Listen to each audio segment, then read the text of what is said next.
Welcome in Out of Bounds here on 1037 The Buzz. Appreciate everybody listening in on this beautiful day here in the great state of Arkansas. John Nabors, Joe Franklin, broadcasting live from the Hoggs Meat Market Studios with you today. And thank you as always for making us a part of your afternoon this afternoon. It is a Trigger Tuesday here on Out of Bounds. We're going to talk about all the things that are bothering us in the world of sports. And we want to hear from you. You can call or text in at 501-661-1037. Get after us in the Asher Record Live fan feedback after me on Twitter at BuzzJohnNeighbors. And today we're going to have plenty of things to dive into. We're going to give you some Razorback Fall Camp updates, just like we've been doing each and every day. Get to hear from some of the secondary as well as some of the wide receivers and two big positions for the Razorbacks. So we'll have some audio to play from that and some reactions to it. We'll also give you the updates in the conference realignments as that's continuing to go on, and have a few things on the national sports scene, NFL news as well. And of course, David Basil is going to be joining us later in the show in the 3 o'clock hour, because for those of you who were not listening to The Zone, which let's be honest, you all were listening to The Zone, the official announcement of the Little Rock Touchdown Club guest list was revealed. And I know we say it every year, how incredible of a job that Baz does with it. But this year, it's incredible to see some of the names. You know, like, I'll be honest, every year there's like 1-2 names that I'm like, wow, that's incredible. And then the rest of them are really good. So I'm not trying to say, anything about it, but each and every year, there's just a standard that's been set, an expectation that's been set. And it's really tough to, overcome that and really, be able to have that expectation every year. But when you're talking about, just to name a few of the guests that are going to be our Little Rock Touchdown Club, you're talking about Peyton Manning, Reggie Bush, Jim McMahon, Kurt Warner, Laura Rutledge, Tony Dorsett, Peyton Hillis, Alyssa Lang. Like, I mean, that doesn't include the Razorback head coach Sam Pittman and Hunter Yurachek and Nathan Brown and Butch Jones. Like, that is about as good of a list as I've seen David Baz put together for the Little Rock Touchdown Club. Peyton Manning, Yeah. week 3. That's going to be amazing. And then hearing from Peyton Hillis and hearing his story, the all-time great Razorback, but something that he's been through recently, hearing from him. And at the end, to go with the banquet, either Kurt Warner or Reggie Bush, both of them are home runs. Oh, yeah. Like, I was thinking of when he was doing his announcements and, revving it up and hyping it up. I was like, okay, he's like, okay, this guy's a Heisman Trophy. I was like, all right, well, that narrows it down to this amount of people. And I kept trying to guess them as he was naming off the descriptions of them beforehand. And a few of them I got right. But, yeah, getting Peyton Manning, I'd be hard-pressed to think that there is a bigger name in sports, even right now, even though he's been retired, than Peyton Manning. I mean, there's probably a few, like a Michael Jordan, maybe a Tiger Woods, but Peyton Manning, especially on the football side of it, him and Tom Brady still may be some of the biggest names in all of football and in all of sports right now in this country. Won't be Peyton's first trip to Little Rock either. He's been here before for all preps, and to honor the high school athletes. And so anytime you can get somebody of that caliber, it's big time. Yeah, I mean, I can't wait to hear from all these guests, but especially someone like Peyton Manning. I was wondering if, and I'm sure this will get brought up to him, I'm wondering if did he play in War Memorial Stadium against Arkansas back in the 90s when he was at Tennessee? I thought that they played in Arkansas, but I can't remember if it was in Fayetteville or in Little Rock. Can't remember if it was in Little Rock. I'm sure it'll get brought up if he did play in Little Rock at War Memorial and share his experiences about that. But, because what was it last year, 2 years ago, was when you had Eli Manning and Matt Jones speaking together, which was a really cool moment. And I believe Archie Manning, right? Yeah, he's been there before. He's been there before. So you just need to go through all the Mannings, and who knows, maybe Arch Manning here in someday. next 4, 5, 10, 12, 15, 20 years, whatever it is, you'll get the chance to see him. Yeah, Cooper, he's probably available. He could come hang out and just have a reoccurring cycle with all the Mannings. But it's really awesome. It's really awesome, and can't wait. And I know I was just listing them off in my head, and I was telling some friends, and I'm like, even Kurt Warner. I mean, that's a guy who's been around and has had a Super Bowl victory as part of one of the most prolific offenses in the NFL, and has a great story about it. Randy Rainwater says Peyton Manning did play in Little Rock. He did play in Little Rock. Okay, so that's great. So that'll be a real cool discussion piece of what he remembers about that game and about the success he had at college, and being, I don't want to call him the black sheep of the family. I think he's even referred to it, but going to Tennessee instead of going to Ole Miss, is definitely a pretty controversial move. But David Cutcliffe also coming, who was his coach, or at least his offensive coordinator at Tennessee Eli Manning's coach. So a lot of connections there in the Little Rock Touchdown Club. Peyton wanted to pave his own way, and he did that in a big time way. Going to Tennessee, going to another school within the SEC. I respect him for it, and he had success with it. I mean, Tennessee seemed to be the right move.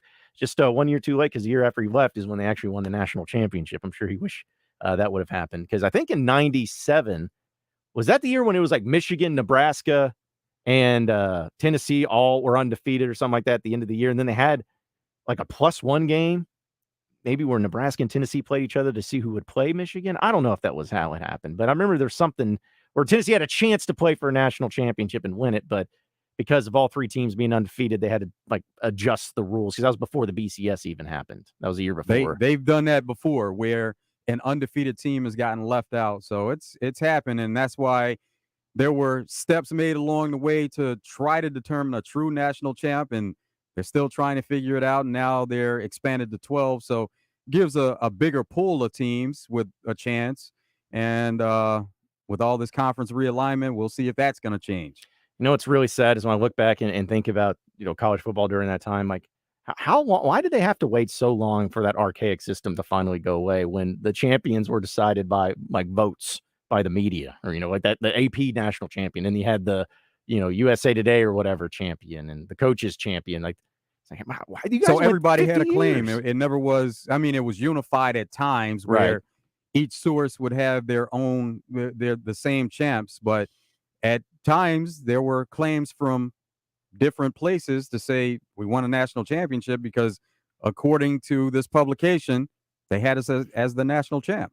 My favorite one is Alabama, who's been kind of made fun of for claiming so many championships. They claim a championship. I had to look up the year where they went 6-3-1, and they were national champions that year. They claim it. That was the national championship. Oh, and they should. Yeah. If they were written in as the champ, according to a certain publication, yeah, claim it. Yeah, I guess so. And because I think even USC still kind of claims that championship, the AP national champion, not the BCS champion, but the AP champion back in 2004 or 3, whatever year it was when it was 03 when LSU beat Oklahoma.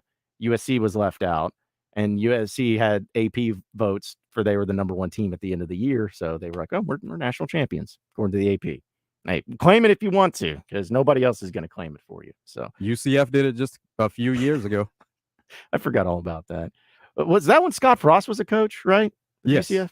What's he doing now? I know he got fired from Nebraska. I'm sure he's somewhere, but man, you talk about a guy that was like top of the top. Everybody thought he was the next coming of everything, and just couldn't get it done in Nebraska, and got moved down a bit. But yeah, that was crazy times. That was more of I think people thought it was more trolling than anything. Now I'm excited about all these guests, but I think Jim McMahon's really fascinating. I think he's a fascinating dude. And watching that 30 for 30 on the Chicago Bears of that 85 team, and seeing the personality that he has and some of the dealings that he had with his injuries and concussions and everything. He's a very interesting character, and a guy that really made me laugh looking back on him and his behavior at the time. Calling out the commissioner, yes, Pete Rozelle, yes, on his headband. That's awesome. I mean, that's the ultimate troll job before really social media got going. But yeah, you got that, and he had the sunglasses on at the press conferences, and thinking they said that when he got introduced after they drafted him, that he got out of the limousine, he had a beer in his hand, and everyone was like, oh, "What is this?" He said on the special, he's like, got a limousine and they had a beer there. So he's like, I cracked it open and drank the beer. So I thought that's who it was for. I thought it was for me. When he was at the golf tournament here, of course, when you play golf, you get on the course and have some fun. He had a beer in hand. Oh, yeah? Huh? Did you remember what type of beer? I was curious if it was the same one, because I think it was a Miller when he got it at the limousine. So I didn't know if that was just the same way. Beer, so it didn't matter what it was. But yeah, he's sitting there at the table doing an interview with us, and he has a beer in his hand. Well, some people never change, I guess, and good to know that Jim McMahon's not changed. So, yeah, again, it's a great deal for the Little Rock Touchdown Club, and looking forward to seeing it all go down this football season. And we'll have David Basil later on in the show to talk about that, because I've always been curious. I know we've talked to Baz about it, and he's mentioned it, but just going through the process of how this all works and how it works for getting these guests. Because I was actually texting Alyssa Lang, who's coming to the Little Rock Touchdown Club this year, and now I'm not going to speak for her outer, but she was like, I'm kind of nervous about this because this is a huge deal. Like, this is something that's well known about the Little Rock Touchdown Club. So many people, so many guests, so many people wanting to ask questions and everything. And she's like, I'm nervous about it. I was like, well, don't be nervous. It'll be fine. It's pretty casual, pretty laid back. But I think it also goes to show you just even though it's in Arkansas and people wouldn't think about it being in Arkansas, the Touchdown Club here in Little Rock is regionally, maybe even nationally renowned as being a big deal if you get invited to it. It's almost like you want to, if you're a big name right now, I want to get invited to that because I mean, all the big people go to that. It's a big deal. Makes national news. Look what happened with John Gruden last Right. year. Yeah. And was Ed Orgeron last year or 2 years ago? Last year. Last year too. Yeah. So yeah, it can definitely have some extra flavor to that as well. But I can't wait. I can't wait for all of it to go down too. But we got a lot to talk about here today. No, we mentioned we'll have Razorback fall camp updates and some conference realignment things going on, and of course Trigger Tuesday, which we'll talk about some of the things that are bothering us in the world of sports. But also wanted to wish our very own Joe Franklin a happy birthday today, Joe. I appreciate it. Yeah. So the reason it's funny because we get an email for everybody that has a birthday here at Signal Media, which is helpful. But I'm not very good with birthdays, but the reason I always remember your birthday because I'm just like 8/8.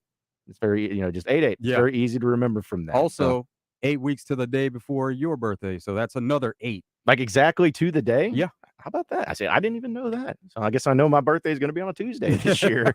I didn't realize that. But okay, yeah, how about that? So, but yeah, as far as big birthday plans, anything No, going man, on? it's about the little things. Hearing from people. The one of these apps that you can play Mega Millions through. Yeah. They give you a free play on your birthday. So There that you was go. cool. It's like, okay, Yeah. with the jackpot, I planned on playing it anyway, but they give you a free play. There So you go. yeah, just little things like that, you appreciate. Oh yeah. Well, what's it up to now? Isn't it like ridiculous amount? I mean, it always is. 1.5 bill. You could probably use some of that, right? Yeah, absolutely. You could probably find a way to make the most out of that type of money. So yeah, that's awesome. Yeah, it's gonna be a great day here on the show. Again, we want to hear from you folks. But tell us what's bothering you in the world of sports. But we'll have some Razorback fall camp updates. You can call or text in 501-661-1037. We got a lot more out of bounds coming up next, so you better stay with us.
It is a Trigger Tuesday here on Out of Bounds, folks. Appreciate everybody listening in this afternoon. And again, we want to hear from you of whatever's bothering you in the world of sports, or you can just get on the conversation. It's easy to do. 501-661-1037 is that number to call or to text in. And just as a reminder, it's our newly sponsored text line. The Southern Structure Solution Buzz text line is what you need to do if you're looking to text. In fact, we've already got a few of those coming in. A few birthday wishes for Joe comes from LC in Sherwood. Says, happy birthday, Joe. Leo's rule. Hope you have a wonderful day. Thank you, LC. And as well as from the 209 says, happy birthday, Joe. Is my birthday as well. I won a pizza from you guys a few years ago, and we chatted about our birthdays being the same. Love the show. Keep on killing it. Definitely. Happy birthday. Yeah, so there you go. Sharing a birthday. I don't know who you are, 209, but we appreciate you listening into the show. But yeah, I was trying to think of, I don't know, like, of all my friends, of all the people I know in my life, I don't know anybody except for you that has an August birthday. Really? That's it. Actually, no, I take that back. Sorry. I have a cousin that has an August birthday, but it's barely in August. It's like very end of August. And then you. So as far as like the months of people who have a birthday, least amount of days in the month that I know, August, for whatever reason, is a rare one. Okay, so we'll give you a heads up on this one then. We're going to be in Hot Springs on Friday. That's right. Hope Hankins. Okay. Yeah, it's Hope's birthday, so we're going to be able to celebrate her birthday on Friday in Hot Springs. That's awesome. We'll be able to celebrate Hope's 29th birthday. Looking forward to that, of course. So that'll be fun. That'll be a lot of fun to do. So, yeah, we're looking forward to that, being at the Hot Springs Convention Center on Friday down there. And with the weather and the rain now cooling things off a little bit, I'm sure it's going to be a beautiful day for the rest of the week there, too. So, let's go to the phone lines. Got a few people calling in, one of them being Stan. Hopefully his phone works all right. What's up, Stan? Yes, sir. How you doing there, John? Doing good, Stan. Hey, freaking Joe. What's up, Stan? Hey, I just want to call and wish you a happy birthday, brother. Hope you have a great. Thank you so much. Hope you have a great day. Yeah, I hope you have a great day, brother. And go Hawks. All right, appreciate that, Stan. You know what? That was a different call than one we get from Stan, but it's good to hear from him. Good to hear from him. Good to know that his phone worked out too. Let's go to Jake and Cabot. What's up, Jake? Hey, good afternoon, John. Good afternoon, Freak. I'd like to echo Stan, Freak. Very, very happy birthday to you, man. Thank you, Jake. I'm 12 days behind you, brother, so I'm a Leo by 1 day. My birthday's on the 20th. Good deal. I made it by 1 day, but hey, man, look, yeah, I tell you, man, you know, we met each other, so I'll tell you right now, I know 35 never looked so good as it does on you, man. Just saying. 35 is way in the review. Yeah, I hear you, man, but you know, I'm just trying to pay you a compliment there. I appreciate it. I'm real excited for you guys to start talking about fall camp, man. I think Blue College is showing up and showing out, man, and I cannot wait to hear what you guys have to say about fall camp. So, with that being said, again, Freak, happy birthday, man. The happiest of birthdays to you. I hope you get to spend it with your family and enjoy your day. John, thanks for having me on. Always enjoy your show, and as always, go Hogs. All right, appreciate it, Jake. Thanks for calling in. Yeah, we'll get to those fall cam updates here just a little bit for you, Jake. And I was also curious. I guess you share a birthday with Roger Federer, so there's yes, that. Yeah, okay, yeah. Now that, as far as celebrities, know quite a bit of those. Yeah, Megan Good. Okay, yeah. Roger Federer, of course. A lot of people in music. Drew Lachey, J.C. Chazé, The Edge. Shawn Mendes, I see. Shawn Mendes. Yeah, okay. And there's some people I don't even know, because I just looked up, celebrities with the birthday, and a lot of these are YouTube stars, which I have no idea who those people are. But give some of those. Let's see. Mighty Duck? I've never heard of him. What about Corpse Husband? Okay. Maddie J. Crew? No. This one's a TikTok star, Brianna Gidry? No. What about, may have seen her videos before, though. What about Heaven King? What? Yeah. Who are all these people? They're all people they say on this list. This is according to famousbirthdays.com. And they even list about as far as their fame via their clicks and all that these are people that are on either TikTok stars or YouTube stars. Evan, what about Vlad TV? Yeah, Vlad TV. Yeah, definitely. Okay. So okay, that's cool. Vlad TV. Yeah, he's got the same birthday there too. Anthony Rizzo has this birthday. Dustin Hoffman, as they talked about on The Zone, also has this birthday. And yeah, a lot of these people I have no idea. I have zero clue who this is. That's funny about the YouTube stars. YouTube, TikTok. It's incredible. Even there's Instagram stars now too. Like JC Chazez is not till like 40th on the list. Are you serious? Yes, because it's all else is Instagram and YouTube and TikTok stars. That's funny. Man, the times have changed for sure. I do know Peyton List. She was the one that played in Cobra Kai, I believe. So yeah, she also has a birthday. Had no idea she was today. Yeah, that's at least according to this. I keep forgetting of who has like famous birthdays that I share with, but I always know that my birthday since October 3rd for two reasons. It's from the movie Mean Girls, because that's like one of the quotes that I always see memes of every time on social media when it's my birthday. And also it's the day that OJ was acquitted. Yeah. So got those. That's always interesting too. Whenever you're looking at movies and you see certain dates and then you see your birthday as a date in a movie or something that happened in history. Like they made this series recently about, Richard Nixon and everything that went on there, Watergate. Right. I want to say it was the day he left the White House. It was the day I turned 1. Really? Yeah. How about that? Yeah. I think that's the only thing that my birthday is associated with, but I was 6 years old when it happened. And I had a birthday party. I was at my house, and I'll never forget, because now it's funny looking back on it. I had a birthday party, family and friends, and everybody came over. And I remember as a kid, I'm like, why are all the parents like talking very, like, not arguing, but just very loudly and passionately? Like they were having a lot of discussions where the kids weren't in there, and it wasn't, kids talk that they cared about. And looking back, I was like, I know why. They were discussing the acquittal of O.J. Simpson, and they gave their opinions on it. So, but yeah, when you remember those things in time too, it changes. But I'm glad that Mean Girls and O.J. being acquitted. There was some kind of event on Once Upon a Time in Hollywood. Yeah, and they're on a flight, and they show the date, and it was August 8th, whatever year that was. Wow. Well, and I know we're talking about birthdays, but my mom's birthday is June 17th, which of course is the most famous. When you had all the sports stories going on at once, they did a 30 for 30 on that. Like you had OJ being chased when he's in the Bronco. You had the Rockets in the finals during that time, and the NBA finals going on. You had Ken Griffey, I believe, and there's some sort of significance I forgot about him. But anyways, they had tons of sports things happening. So that was her birthday. I was like, man, what a day.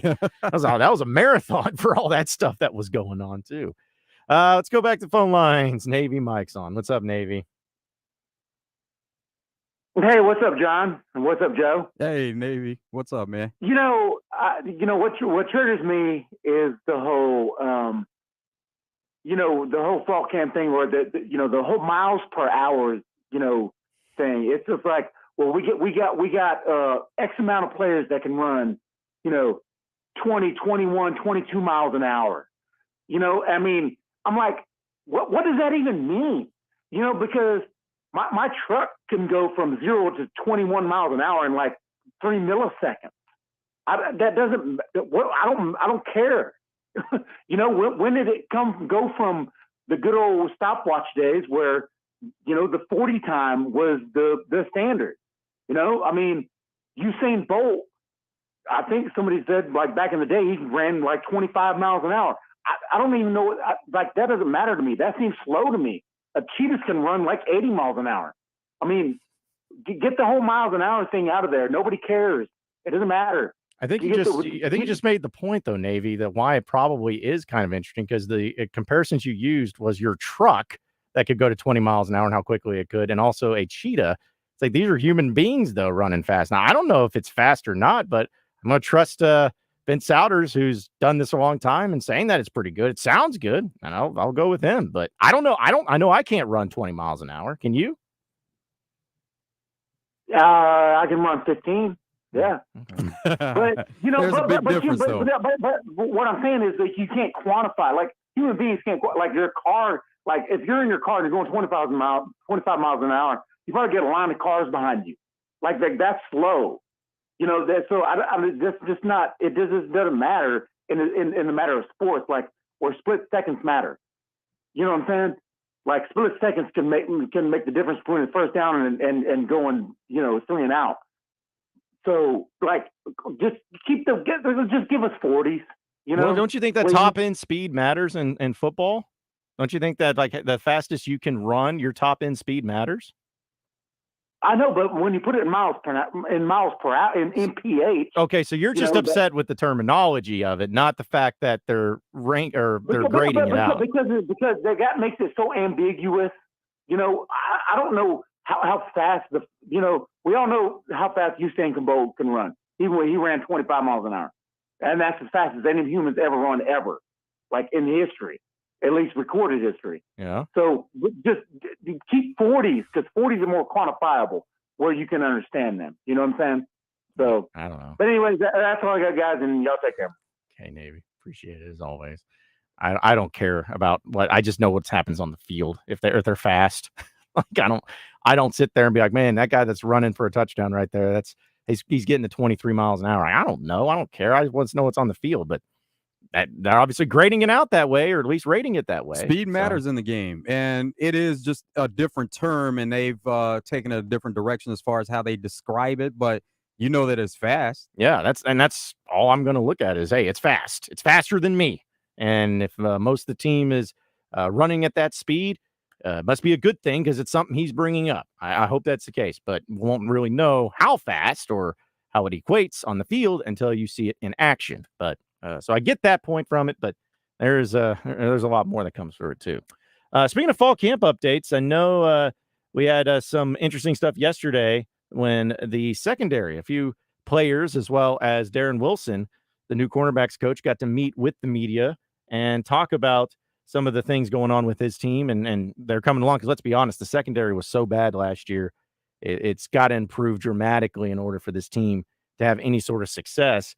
And Darren Wilson's going to try to make that happen, and he's here discussing about not only the guys that are on the team, but also the newcomers, which a lot of transfer portal dudes and freshmen have come in to try to help this team be a lot better in the secondary. We got a few new guys. One, Jaheim Singletary, has been really impressive these first 4 days, getting the defense down. He's flying around, communicate. He fit in with the rest of the guys.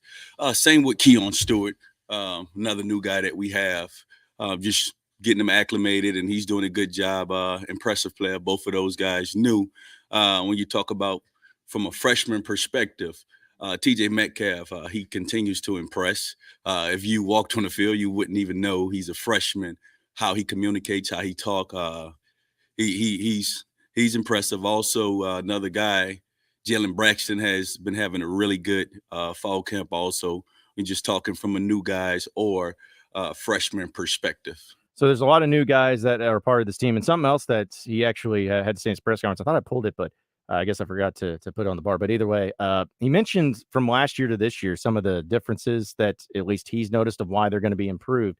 And he said that, you can have teams line up a certain way. You can have guys in position the right way. You can have great athletes that you keep up. But he says one of the main things he felt like they were missing was communication. He said that they just did not communicate enough in the defensive backfield of telling people, okay, hey, look for this, talk here, look at this over here, talk to each other and try to get everybody in position and try to, be on the lookout for certain plays and whatnot. And he says that was one of the things that they really worked on more than anything is just communicating with each other and trying to make sure that they don't have that many breakdowns like they did last year. Some of that had to do with experience also because of injuries that happened throughout the team. And then you had different players being inserted into the lineup and then even being moved around within the lineup, especially in that secondary. And so communication happens when you have cohesion with players that have played together quite a bit. And when you don't have that, then sometimes there is a breakdown. And I even looked at the roster for all the secondary, not just cornerbacks or safeties. But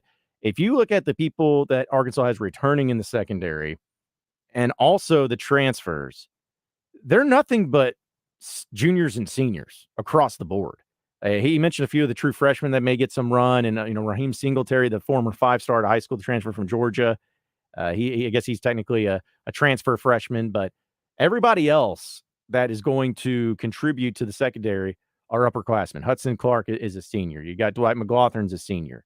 You got Al Walcott, the transfer from Baylor, is a senior. Orlando Johnson's a senior. You got Ladarius Bishop. He gets forgotten. He's a senior. Malik Chavis, he's a senior. So you have a lot of experience back there. Now, only have a couple, maybe 2 or 3 that are actually on the team last year. I think Ladarius Bishop ended the season with an injury, so he didn't play as much. But you have a lot of veterans. You have a lot of guys who have experience, whether at Arkansas or elsewhere.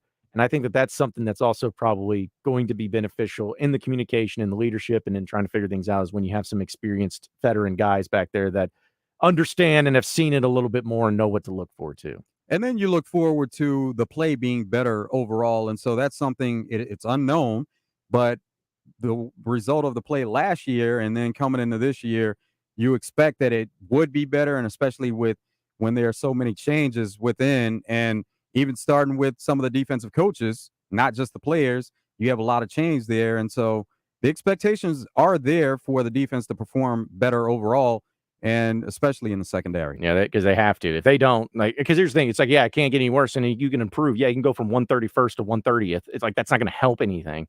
Like you have to have dramatic changes. I don't think anyone's expecting them to be elite by any stretch, but I mean, can they be average? Can they just be average in the secondary? I think that'll be at least good enough to be able to come up with some stops here and there, come up with some turnovers here and there.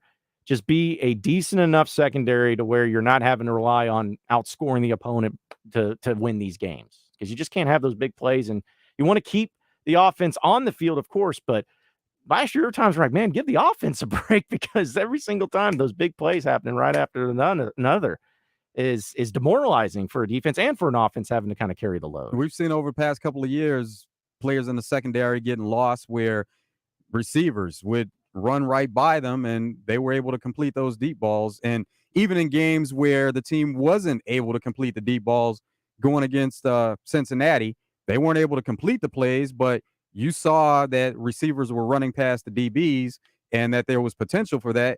And you knew at some point it was going to come back to hurt the team, simply because when you play against someone who has a better connection, quarterback, receivers, they're going to connect on those passes. Yeah, and the word was out. The blueprint was out for every offense going up against you. It's like, hey, these guys are not very good in the secondary, so we're going to do some things to try to make them pay for it. And they paid for it quite a bit last season, so it's got to improve. Let's go back to phone lines. Victor's in Pocahontas. What's up, Victor? Okay, I guess Victor didn't want to get on the line there.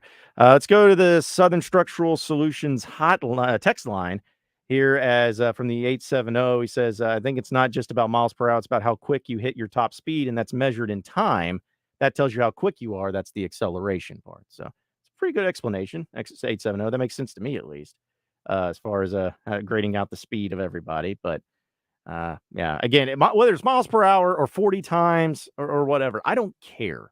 I don't personally, because you know how many times we've seen, like, for instance, Joe Adams. Joe Adams, to me, had so many explosive plays. He had that 92-yard run. He had big plays where he burned guys. He had punt returns like crazy. You know what Joe Adams ran the 40 time up in the NFL Combine? Like a 4.56. But everyone knew watching him on the field, he was fast. Like, you can measure it all day long, but until you get on the field, that's the only thing that matters, is like what you do on the field in full pads in those situations. That's when you see the speed. Like, you can get an idea of it, but you know, we've seen 40 times for guys that look slower, but they were much faster on the field, and vice versa. We've seen guys that had great 40 times. And it was like, man, how come you're not able to burn anybody? Like, if you're out there running 4.2, it's like, how are you not outrunning everybody? But that's just the way it goes with these measurements, too. All right, let's try Victor in Pocahontas again. What's up, Victor? Hey, I just I don't know what happened, got cut off, but I think you can quantify it. I don't know if other teams, clock their runners at, at the mile per hour or not, but it can be quantified. But you talk about a wide receiver starting out on the 20-yard line on one end. You may have a defensive back that could beat him for 40 yards, but if he's got better top speed, when you get down on the other end of the field, he may be 5 yards ahead of him. So top speed does make, it is important.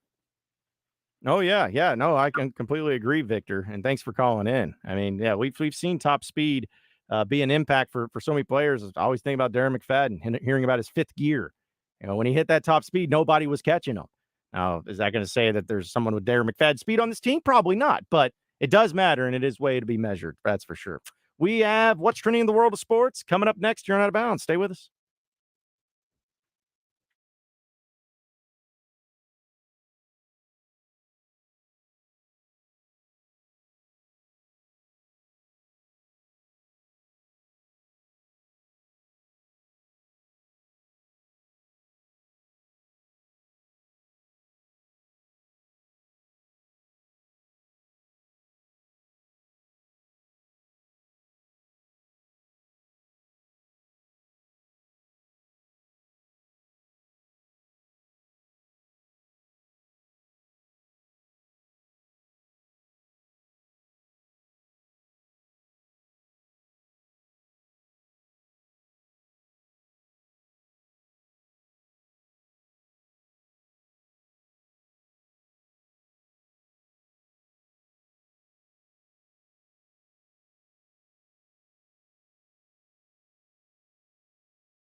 If you're shopping for a vehicle, you want to get to Guatney Chevrolet. Guatney has the best deals in the market. Been doing it 60-plus years. Give them a call, 501-982-2102. Save up to $7,000 off 2023 Silverados, and 1.9% is available on Silverado when financing with GM and a well-qualified buyer. 1.9 is also available on 2023 Equinox, and no payments for the rest of the summer. Make the trip to the Gregory Street exit in Jacksonville. Shop them online, GuatneyChevrolet.com. You can see all the deals, the cash allowances, the rebates, even appraise a vehicle. See just how much it's worth. They're giving thousands over book value, whether you trade that vehicle in or you sell it to Guatney Chevrolet. Guatney is always actively buying vehicles, so you get a great deal on a vehicle that you trade in or sell. See the entire inventory of new and pre-owned vehicles on GuatneyChevrolet.com and get a deal started on GuatneyChevrolet.com before making the trip to the Gregory Street exit in Jacksonville. If you need a service, they have convenient service hours throughout the week. Also, Saturday, 7 a.m. until noon. In case you can't make it throughout the week, it's Guatney Chevrolet, Arkansas's #1 Chevy dealer, Guatney Chevrolet, GuatneyChevrolet.com. It's a Trigger Tuesday here on Out of Bounds. We'll talk about what's bothering us in the world of sports here in the next hour, because there's a lot of things that we're going to dive into dealing with that, because I got a few things, especially about this Orioles broadcaster, which you haven't heard the story about it. You need to hear about it because it's a little absurd, but that's what Trigger Tuesday is all about. But there's a lot of other things going on in the sports world, which we'll get to here in just a second. But first, let's squeeze in Jason in Little Rock. What's up, Jason? John, Joe, you know what? My name is not Jason no more. It's 867-5309. Because these guys that say my name is 870 and my name is 501 and 479. Get a life. Come on, man. Well, in their defense, Jason, okay, well, as I say, in their defense, it's not that that's their name. It's just they haven't put in their name, so we just use their area code. So as a not way to identify them. So it's not them. It's us that use that. So if you do send us a text, though, and if you put your name in the text, that way we can put you in the system every time you send us a text from here on out, whether it's on Out of Bounds or any other show, we'll be able to read your name. So we'll know who you are. But we have so many texters. I mean, tens of thousands every single day. It's hard to keep up with everybody. But yeah, that's where it comes from. So don't blame them. Blame us. That's the reason why. All right, let's go ahead and jump into what's trending in the world of sports. What's trending in the world of sports is sponsored by Arkansas-based West Rock Coffee. Join West Rock Coffee and their 1.5 million coffee farmers around the globe as they fuel Arkansas with great tasting coffee, tea, and water delivered directly to your business. Contact them at westrockcoffee.com or 833-886-JAVA today. All right, what's trending in the world of sports? Well, some NFL news, but I really got a kick out of last night. Aaron Boone, the Yankees head manager, man. It's unfair. He gets an ejection here in the sixth. Like it's his sixth ejection of the year, but leading the major leagues. He's leading so far this year, and he led last year. He got his money's worth, man. Like, it's one thing when you just have ejections and you got a guy screaming at you or whatever, and he say something, but he took it a step further. He was mimicking the umpire. He went out there and looked at got the zone in the dirt, and he stood behind the plate and did the strikeout call like spot on. Man, just nailed it. So he got his money's worth last night, and umpire Laz Diaz was the one that got the reckoning. He was in the eighth inning. And he was just a theatrical, it's pure cinema. If you haven't seen it, it's pretty incredible. But the Yankees did lose to the Chicago White Sox 5-1. But he was pretty upset from the strike calls and did not agree with the umpire. So I love ejections as it is when they can be pretty intense. But when they're funny like that, I enjoy them even more. So good for Aaron Boone getting his money's worth. Also in some NFL news, congratulations to former Razorback Trey Flowers. He has been signed back to the New England Patriots. They do that quite a bit. Seems like they do a lot of callbacks there, but we know he was drafted by the Patriots. He had success with the Patriots. He was also with the Lions, but he got paid. He got a lot of money. He was a Super Bowl champ, and now he's going to be back with the Patriots. So glad to know that Trey Flowers, who is one of the most dominant defensive linemen Arkansas has had in quite some time, to continue to get those opportunities in the NFL, and especially with a team like the Patriots, because they liked him enough where I'm sure money played a factor into it, but still liked what he gave to where they want to sign him back and get him on the team once again. It'll be good for Trey and for the Patriots. He's back in familiar territory. He knows the the system they have in place and their philosophy on defense. And then you're getting a veteran to come back to the team with a lot of experience. So Dietrich Wise is still on the Patriots, right? Yes. So you're going to have two former teammates. Amazing how that team that had both Dietrich Wise and Trey Flowers went 6-6 in the SEC. Amazing how that works. But that defense was really good. Wasn't the defense's fault. But, yeah, good for Trey getting back into the job with the New England Patriots. Also, in some other news, we've been talking about the situation with Jonathan Taylor in the NFL, Colts running back, where there's been some discrepancies, whether it was an injury or holding out or demanding trades, whatever it is. But this is according to ESPN that all-pro running back Jonathan Taylor has left the Indianapolis Colts training camp to continue to rehab his ankle injury off-site. And we know that he's been in a standoff with the Colts over his lack of contract extension. He was not in attendance on Tuesday's practice, even though injured players are customarily expected to be on the field for the workouts. So I don't know what's going to be resolved. Headed in a bad direction, it seems. Not only for Jonathan Taylor, but for the Colts, because Jim Irsay has come out and said that they're not going to honor the trade request and they're going to hold on to him.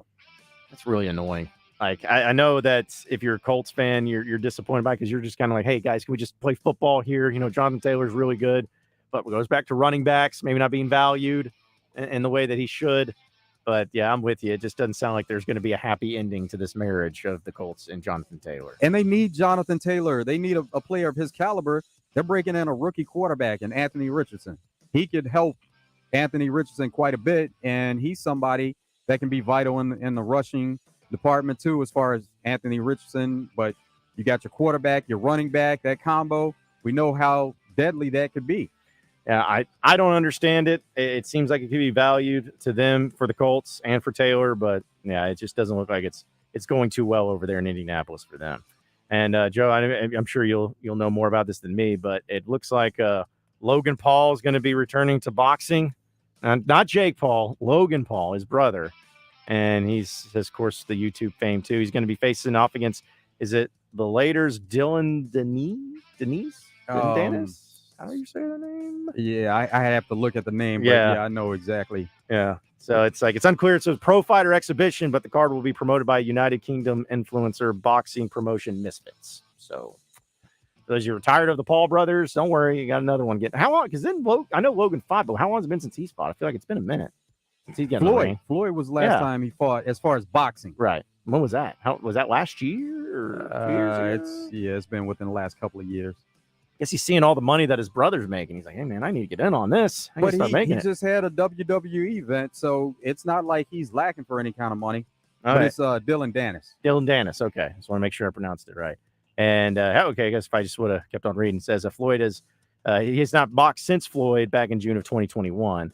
And his only pro boxing match came against KSI, the other YouTube star, back in 2019, which was a split. And they're business partners now, so they've made the most of that connection. How about that? Because they do that energy drink too. Like they Prime. got Prime. Yeah, they do a lot of stuff together, which I felt like they were rivals back in their YouTube days, and obviously rivals getting into the boxing ring. But hey, if you can make money and be mutually beneficial to each other and making some good business moves, I guess you can find a way. You can find a way to make it work in the relationship. So we'll have some more headlines though and some other stories, but it is a Trigger Tuesday. We'll get to that on the other side of the break. If you want to know let us know what's bothering you in the world of sports.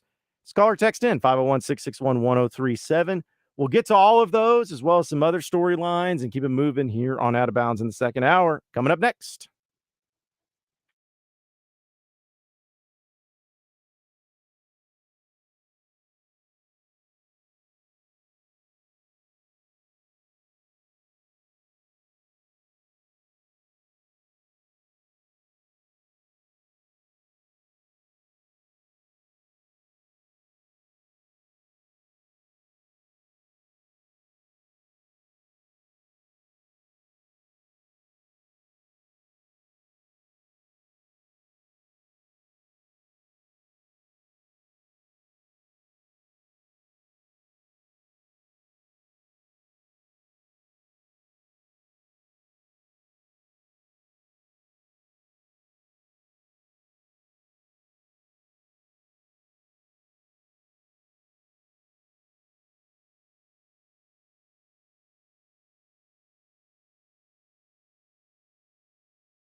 1 hour down, 2 hours to go. Appreciate everybody listening in on this beautiful day here in the great state of Arkansas. John Nabors, Joe Franklin, broadcasting live from the Hoggs Meat Market Studios with you today. And thank you, as always, for making us a part of your afternoon this afternoon. It's a Trigger Tuesday. We're going to talk about things that are bothering us here in the world of sports. Just a second. You can call or text in, though, 501-661-1037.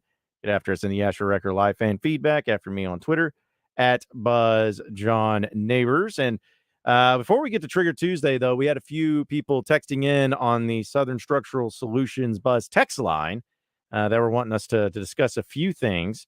And this actually comes from Matt Hart on our text line. Says, when will we hear about the tailgate for the first game? Well, it's already being planned, and we already got it going on right now. The tailgate party is going to be September 2nd, the first game of the Razorback football season at War Memorial Stadium, behind the Double B's at Fair Park and Markham. So if you've been to the tailgate before over the past few years, it's the same location we've been at, but it's very conveniently located right there next to the War Memorial Stadium that you'll be able to come out and see us. Right across the street. Yeah. Can't miss it. Yeah, we have buzz tents and a lot of fun out there too, and it's something that we look forward to. I'm just hoping, I know it's going to happen. I'm just hoping it's not incredibly miserably hot. Like just make it fine, like not terrible. Yeah, you never know about the beginning of September in Arkansas. It could No. be at a time where it's cooled off a bit, but usually it's not. I don't even know, like today. Today is a perfect example of that. Yeah. It's pretty cool outside and, we're well out of the norm for this time of the year. Yeah. And then, at that point in time, who knows, it'll snow in September for all we know. Like you just never can bank on it. But yes, we're doing the Buzz Tailgate event. It's going to be September 2nd, and it's going to be right there behind the Double B's at Fair Park and Markham. So be sure to come on out for that. And also from Hog fan James, he says, guys, my dad is 74 years old, and he's a huge Florida State fan. What do you think the odds are that the SEC will add them? I'd love to hear your pros and cons about that. Well, as we've talked about, the SEC is listening, and to be able to add someone like Florida State school like that, it would be quality if the SEC wanted to go in that direction.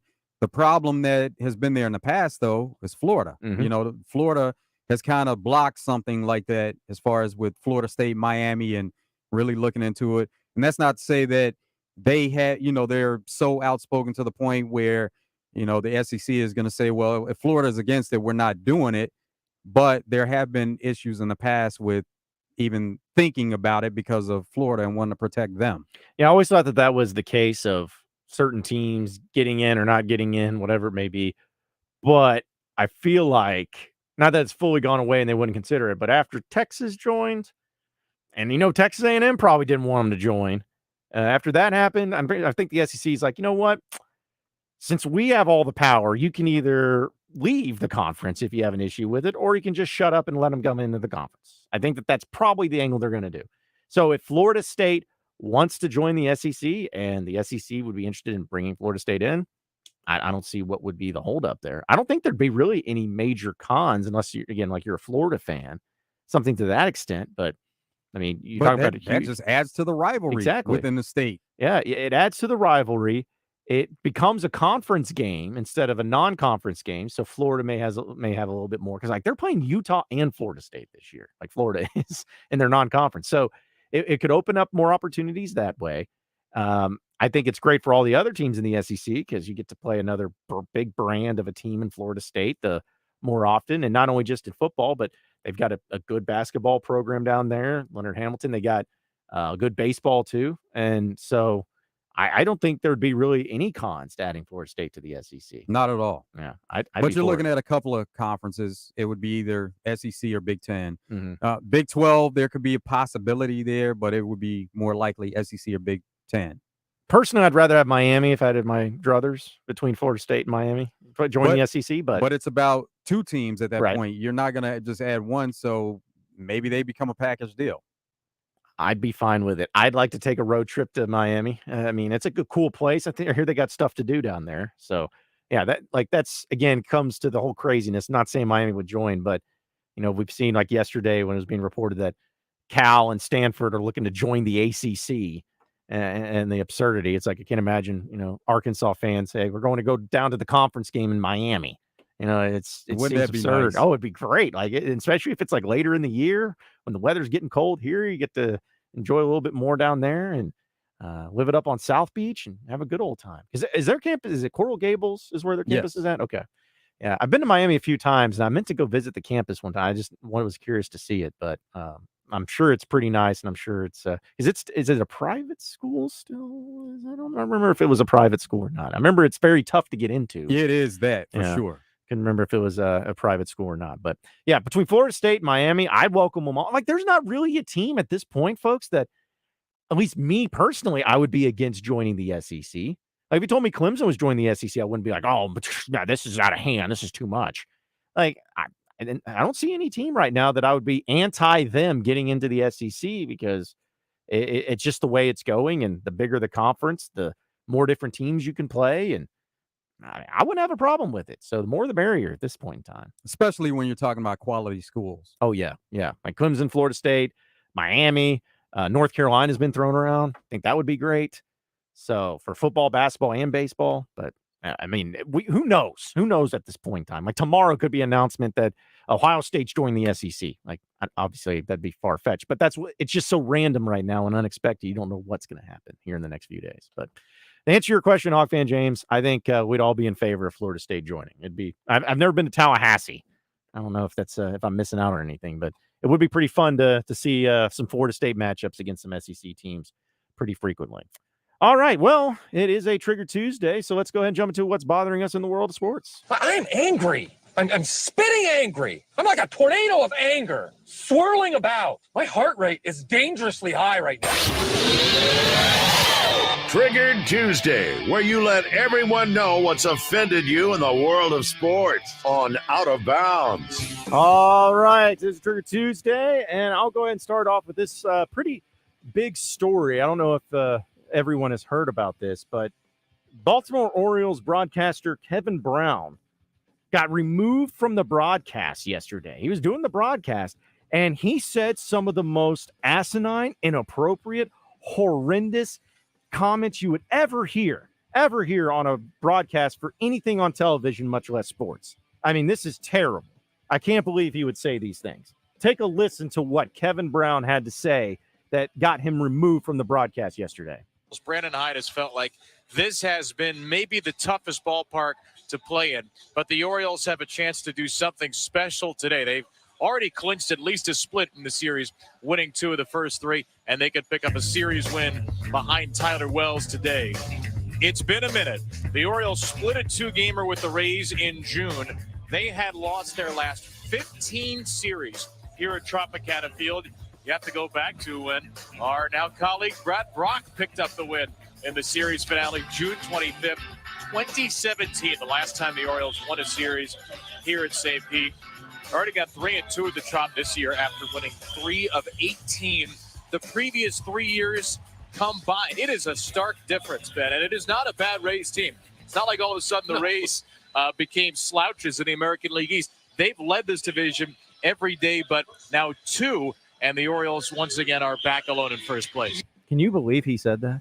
Can you believe he said that on the airwaves? Too negative. Mike, it was over the top. Absurd. That comment, folks, that minute-long clip right there is what got him removed from the MASN broadcast simply because he referred to Baltimore's lack of success against the Tampa Bay Rays. The audacity. Can't even state facts anymore. It's so dumb. And I thought it was a joke at first. I'm like, okay, was there something else maybe said, or maybe there was a problem? Like maybe there were people that it wasn't the comments. Maybe there's some technical difficulties. Maybe he had some health issue. Like surely that wasn't it of how it got it removed. No. That was it.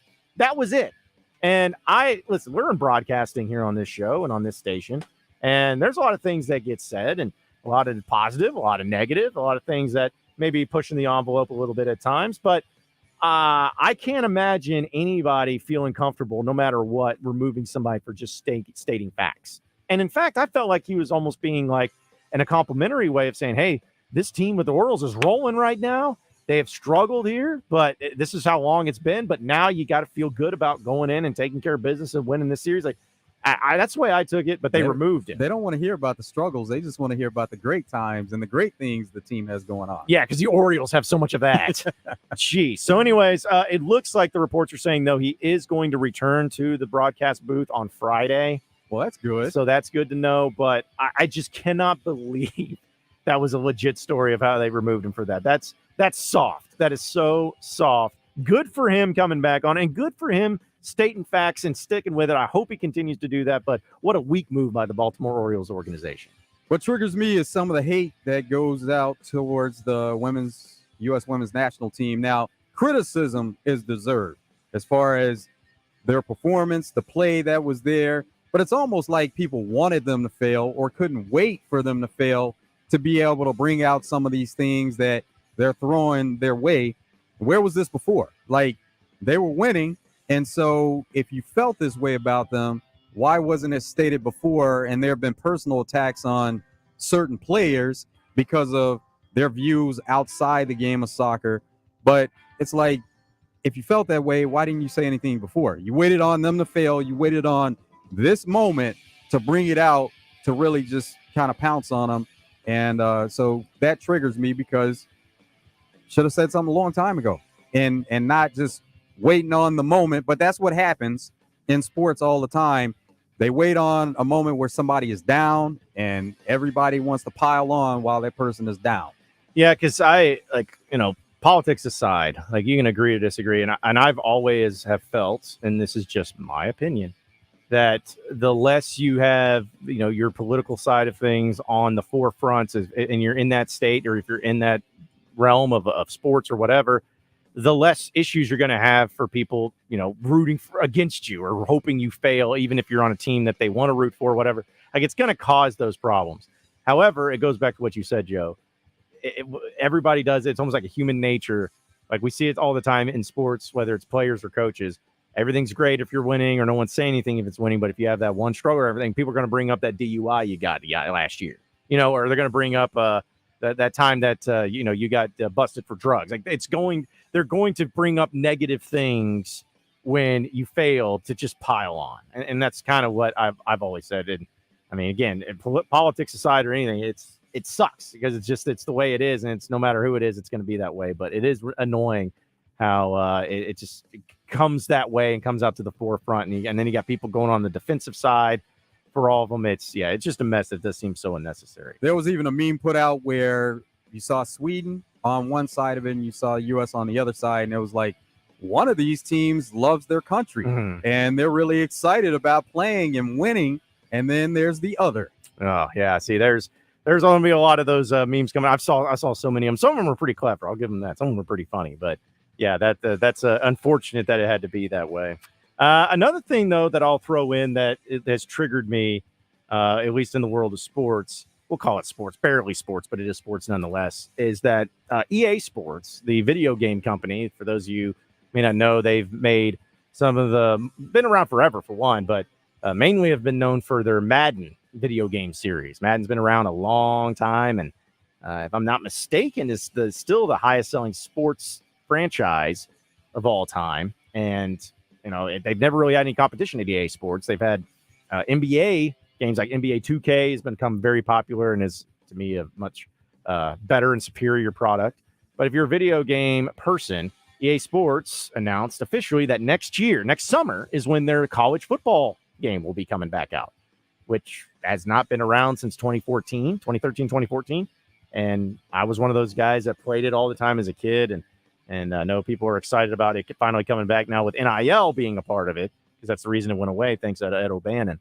But what triggers me about that is not that the game is being put out or anything, but it's like the more I read about it and the more that the hype comes around it and the excitement that comes around it, is the more I'm like, this game's going to suck.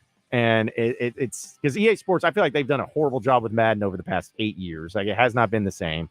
And they're going to strip it down to as bare minimum as possible, because they know idiots like me are going to go out there and spend $70 on it because it's nostalgia and I want to buy it and I want to play it and I'm going to do it. And they're going to rake in the money, and they're going to have all these different microtransactions, and the graphics aren't going to be great and the gameplay's not going to be great, but hey, you can get a cool new jersey that you only pay $5 for. Like, it's going to be that way, and that's what it looks like. Just more I'm reading, and it just makes me mad and upset how it's become something like that. I feel like today's day and age, and this is not just in video games, but in everything. I don't know if it's because of us or it's because of the people who make the product and the content. Why is everything so nostalgia based? Like everything seems to be like, just throw these member berries at people. Like, hey, like all these reboots. Hey, remember this movie? How great it was. And these sequels. Hey, remember how great this was? Or cameos. Hey, remember how great this was? It's like in everything. And I don't know if it's just the lack of creativity. I don't know if it's because it's easy and convenient and they know they'll get money, but it's just, I don't know. I get really frustrated by the amount of nostalgia that gets thrown around, and it's going to be the same thing with this NCAA football game. But I'll still buy it because I'm an idiot, and I enjoyed that time in my life, just waiting until NCAA football came out on my PlayStation 2 so I get the rosters. Playing with Matt Jones, had a speed on the video game of 82, even though I'd increase it up to 91 because Matt Jones was faster than that. Like it was a lot faster. Yeah, like I was always so mad about that when they were like put his senior year. Never forget, it was an NCAA football 2005 because it always go the year before, but it was a 2004 season, and they put his speed at 81, and I'm like, y'all must be crazy. Have you seen this guy? Like, have you seen how fast he moves? But that's like the stuff I remember, and again, it's not going to change, and I'm going to buy it, but I'm just really bummed that it's going to be that because I know it's going to be that, and so many people are going to spend money, and the more people spend money on it, they're going to make another one next year. It's going to be the same and not as good because just bringing in the money. That's how it is. But yeah, that also triggers me too. Triggers me whenever players put out their list of maybe best all time at certain positions. Just that the overreaction to some of these lists. Now, Dr. J put out a list of his top 10 NBA players, which it deserves some criticism because he had players only from certain eras. Like the youngest players on the list were 60, and it was Jordan and Karl Malone. So you can imagine what the rest of the list looked like. He didn't include any of the present day players, Shaq, Tim Duncan, Steph Curry, Kobe. No, like nobody was on that list under a certain age.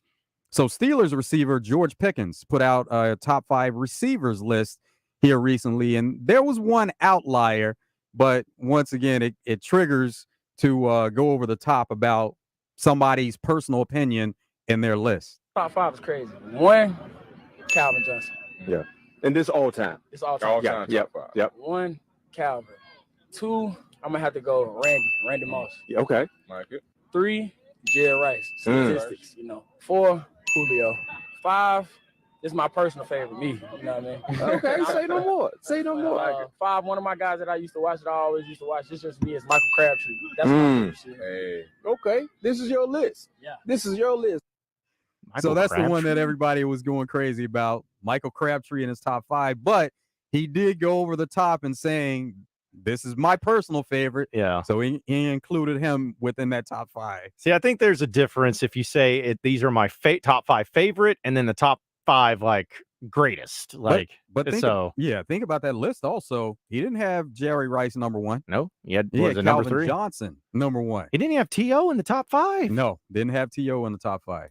Jeez. Yeah. Well, again, everyone's got their own little list. Everyone can, have their opinions on it. But yeah, Michael Crabtree's the one that kind of, I don't know about all so that. There were plenty of memes about that where it was like, you'd see the one with the horse standing on the balcony. Yeah. And it was kind of like, this person is by themselves and they should be by themselves or shouldn't be included here. Yeah. And then there was another where it's like, hey, man, there's a polar bear wandering around Arlington, Texas. Oh my gosh. Yeah, so there were some good ones. Yeah. But that was from All Things Covered podcast with Brian McFadden and Patrick Peterson. Yeah, because like that's why I always try to, when a list gets put out by a coach, former coach, player, whatever it is, especially when it comes to ranking players, I always want to make sure I read exactly what they said, because sometimes people will see only their top 5 and they think it's their top 5 of all time, but they'll actually say these are my top 5 favorite wide receivers or my top. So it's like I always want to make sure I read that, because I'm like, do I want to get mad for no reason?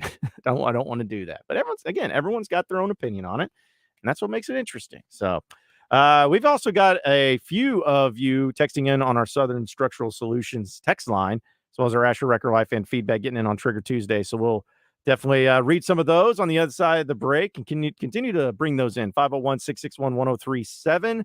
We got a lot more Out of Bounds coming up next. Stay with us.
It's Out of Bounds here on a Trigger Tuesday. Appreciate everybody listening in and messaging in, texting in on our Southern Structural Solutions text line. Got a lot of people that were chiming in as far as what triggers them on a Trigger Tuesday. This actually comes from the Asher Record Live fan feedback. This one was I'd almost say a good one because it wasn't good, but it was still something that I can totally understand. This comes from Alec. He says, what triggers him on Trigger Tuesday? He says, how about Colin Cowherd putting Dwayne Haskins on his QBs that can't win a Super Bowl list? I listened to that clip. He did that today. Today, this morning. Oh, my gosh. Yeah, he was going through the quarterbacks, and he listed Dwayne Haskins as one of them. I was like, oh, yeah, that had to be a mistake. I think it was, and I think it was an honest mistake, yeah. but oof, yeah, can't be doing that. Can't be doing that. But yeah, I did hear that, and that's also a good did he one. mean Justin Fields? I don't know who he meant. Just the clip I watched. Maybe he addressed it and fixed it afterwards. I'm not sure, but yeah, he was just going through a list of guys that he said before, and then he's going through and then talked about guys this year, and he mentioned Dwayne Haskins. So I don't know who he was maybe meaning or what. Maybe he's just ill-informed. I'm not sure, but yeah, that was a pretty bad one. Also from our Southern Structural Solutions text line, this comes from the 501. It says, he says, happy Tuesday. Here's what triggers me. Quite frankly, the endless moving of teams and conferences, which will undoubtedly continue. I'm with JM on this one, Justin Moore, that all this movement in college football regarding NIL, the transfer portal, and conference realignment, we are witnessing the very death of college sports as we know it. Or in the words of Gordon Gekko from the movie Wall Street, the point is, ladies and gentlemen, that greed, for lack of a better word, is good. Greed is right. Greed works. Greed clarifies, cuts through, and captures the essence of the evolutionary spirit. Greed in all of its forms. Greed for life, for money, for love, knowledge has marked the upward surge of mankind. Welcome to the self-destruction of college sports. I'm feeling pretty strong about that 501. I'm not saying I agree with everything you say because I don't think it's that extreme. There are things that are concerning or things that are uncertain because you just don't know. And when you're uncertain, you get kind of scared that it'll change. But I guess the whole way that I've always been looking at this is I know that sports evolve in ways, and sometimes it evolves in major ways and other times it doesn't. But at the end of the day, we're still sports fans. And why are we sports fans? Why do we root for the teams that we do? Why do we enjoy the sports that we enjoy? Is it the stuff surrounding it, or is it what happens on that field? What happens on that game day? What happens with the winning and losing? Like, to me, that's why I love football, and that's why I love college sports is, of course, all the pageantry, traditions, and stuff go along with it. But at the end of the day, as long as my team is still there being represented and still playing football and having it in Arkansas and having it in the SEC or whatever, I'm still going to enjoy it. And I think most people who love college football now are still going to enjoy it. They're still going to watch it. It's just the stuff behind the scenes have changed. But the essence of football is still what makes people love it so much. There are people that may not like what's going on, but this is something that everybody knew that this day was coming. And it's not something that caught everybody by surprise. This has been 5 years in the works, if not longer, that we've been talking about the possible expansion of conferences, realignment of conferences, going back to NIL, players getting paid.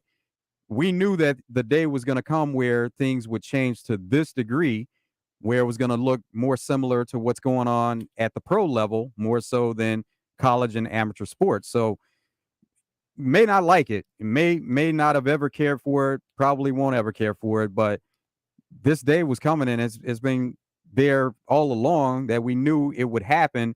And maybe there were people that didn't feel like it was going to happen as soon as it has, but it's something that we all knew about. And I think it also maybe throws people off of just all of it happening and changing at once. I'm sure that's probably pretty overwhelming too, where transfer portal, NIL, conference realignment, college football playoff, all of that, bam, right in a 4 or 5 year span.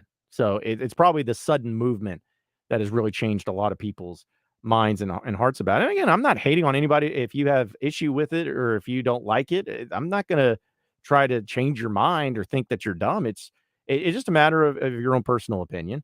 I think that there are traditions and feeling about amateur sports that have always been around that seems pretty magical about it. But, you know, at the end of the day, anything that makes as much money as what college football does, people are going to find ways to continue to make more money. And like for something as simple as NIL, I look at it as, you look at it a negative or a positive, but I look at it as a positive because you know what? It's going to help my team be better.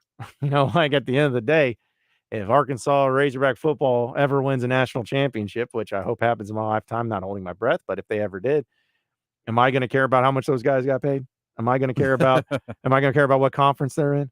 Am I going to care about, what the transfers and where they came from the school before? No. I'm going to care about my Arkansas Razorbacks hoisting a national championship trophy. And I think most people will, is what it's going to come down to. So, but I get it. It's scary. It's scary, but you're still going to see your football team on Saturdays. They're still going to be playing. That's the bottom line. That's all that matters. Also, Taylor and Cabot text in. He says, what triggers him is when Wes Moore says Dak Prescott is a top 6 or 7 quarterback in the NFL. He says all these quarterbacks are ahead of Dak. Patrick Mahomes, Joe Burrow, Josh Allen, Justin Herbert, Aaron Rodgers, Jalen Hurts, Trevor Lawrence, Lamar Jackson, Kirk Cousins, and Deshaun Watson are all above Dak Prescott. Okay. There's the case of another list. Mm-hmm. Yeah. And disagreeing from one list to the next. That's right. Do you have Dak as a top 10 quarterback in the NFL? No, but I have him on the outside looking in. Yeah, he'd be right on the outside. Yeah. And it's nothing against Dak because I actually like Dak. It's just, you got to look at a lot of those players that Taylor just listed, and I take over Dak. So everybody's got their opinion on it. And also, Joey in Russellville says the goal was 4 super conferences when it started. Suddenly, it's been 4 to 5 years in the making. No, I'm not saying that the goal. I don't think we're saying that the goal was, they want to go to 4 super conferences, but I think that everyone could see how conferences were changing. You had Oklahoma and Texas joining. Then and before that, you had Texas A&M and Missouri joining the SEC. You had Nebraska going to the Big Ten. You had Colorado going to the Pac-12. I forgot which year it was, but when Miami, Virginia Tech, and Boston College joined the ACC, leaving the Big East, conference realignment has happened in its history, everywhere. Arkansas leaving to go to the SEC. It's happened everywhere.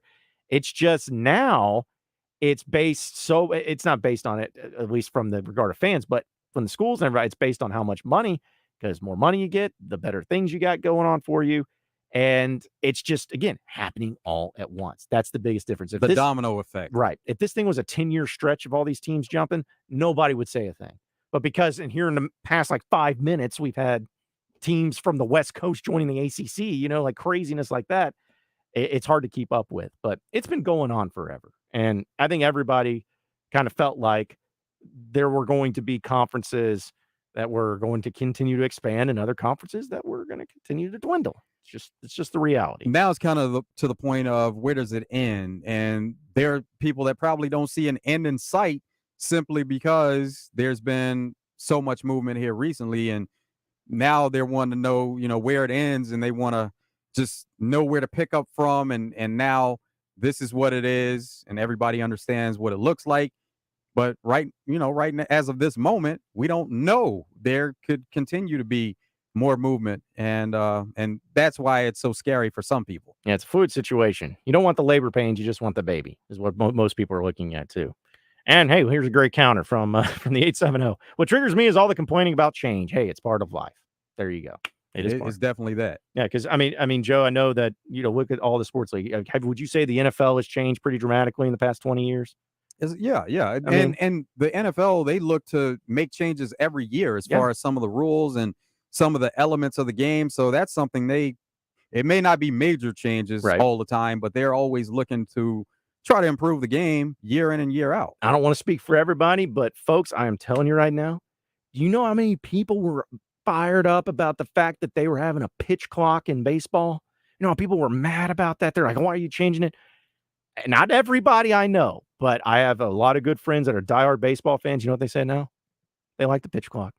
They like the fact that the games get over quickly. Or they may not notice it as much. Yeah. Like they may have noticed it at the beginning, but now that it's been there for a year, you don't notice it. Yeah. So it's like maybe some of this change will be for the good. Maybe you'll like it. Maybe you'll like having Texas and Oklahoma in a conference. Maybe you'll like seeing Cal Berkeley playing Miami. I don't know, but wait till it plays out before you start throwing a fit, because I think that there's a reason that you have to, see how it plays out and see how it goes and just wait on it.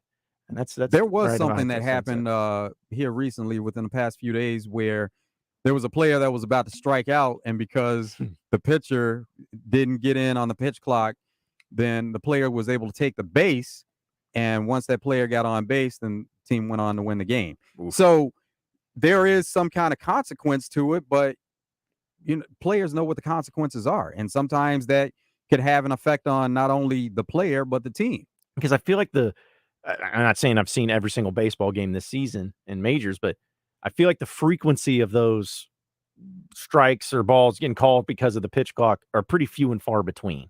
Like it's not something that's happening 2 or 3 times every game.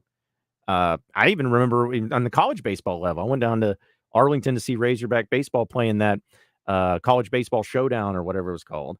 And I remember in the first game or two, there were a few pitch clock violations for both teams because they were just getting used to it. Exactly, because as the season went on, did it happen still on occasion, but you get used to it. You adjust, you play, especially when you're a professional player, even college players. You adjust. You get out there. You do what you need to do. The only thing that for whatever reason, people can't figure it out, and I think it's more of an officiating thing, is targeting. That's the one thing that nobody can figure out what it is, what it's not, and what it calls for. They're not even looking to make changes to that either. After so much discussion from the outside, then sometimes they take that into account. They listen to it. With targeting, they're not even worried about it. They're not worried about making any changes. Yeah, which is so annoying. Can't wait to see. Again, I understand the spirit of the rule, but still one of the dumbest things I've ever seen is when Hayden Henry had to sit out for the first half of the Cincinnati game or the first game of last year against Rice because he got ejected in the second half against Alabama the year before. That's dumb. That type of thing is what's really annoying. But still, you got to change with the times. It's the way it's going. And you can agree or disagree, but it's here to stay. We have a lot more because we got Razor Hog Update presented by True Service coming up. Got some audio to play for you and talk more about Razorback Fall Camp. You won't want to miss it, so you better stay tuned here on Out of Bounds.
It's a Trigger Tuesday here on Out of Bounds, and something that will never trigger us here on Out of Bounds is Gwatney Chevrolet with some of the greatest deals you'll ever have when it comes to buying your new vehicle. Listen, we know that it's hot outside and the rain is pretty nice, but if you were driving out there in the rain like I was this morning, probably felt a little bit uneasy. You're like, man, I don't know if this car that I'm driving in is going to be able to handle this type of weather. Maybe it's been weathered a bit over time. Maybe it's getting up there in miles. Maybe it doesn't have the right wheels, the right power, the right strength that you need.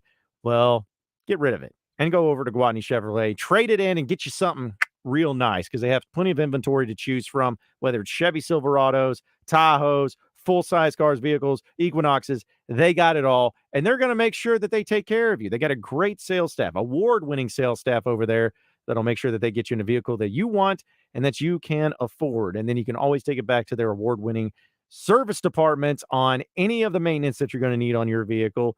So there's no other place to go. Gwatney Chevrolet in Jacksonville is it. Head over there now, 1301 TP White Drive, right off the Gregory Street exit. It's Arkansas's #1 Chevy dealer. It's Gwatney Chevrolet, and you can shop them online at GwatneyChevrolet.com. It's Trigger Tuesday. We'll get into your Razor Hog update in just a second, get some fall camp updates on that as well. I did see real quick that I guess Richard Sherman is joining Skip Bayless on the Undisputed or Uninterrupted or whatever that show is called. That's going to be good. Yeah, I can't wait to see the Good back first and one. forth with them. They have to at least have some fun with the original fight that they had when Skip was on First Take and Richard Sherman was in the NFL. And Richard said, essentially, I'm a better human than you. Like, they have to address that or at least have some fun with that. Oh, they should. Yeah, because that's one of my favorite things ever, especially Richard Sherman, who was very vocal. And between that and then the him yelling at Aaron Andrews about Michael Crabtree.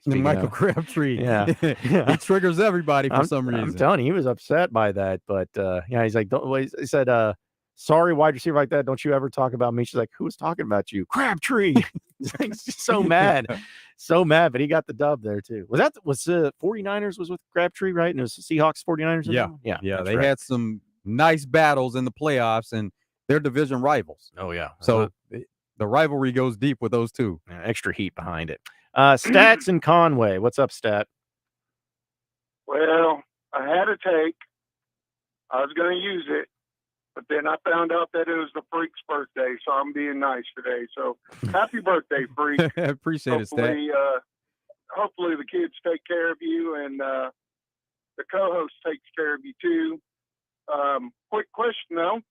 Did y'all see where Skip Holtz is going to be the special assistant to the head coach at Northwestern? Yes. And still going to continue to coach USFL. Oh, is he? Okay, I didn't see that part of it because I was thinking, this is an interesting plug-and-play system here. Yeah, but I mean, it's something that he's like, yeah, appreciate it, Stat. Yeah, he's I guess bounced around a little bit, and know that I guess Arkansas played against him in his East Carolina team in that Liberty Bowl back in 2009, 2010, something like that. And was it Louisiana Tech? I think he was at for a period of time as a head coach. Yeah, he was there also. Yeah.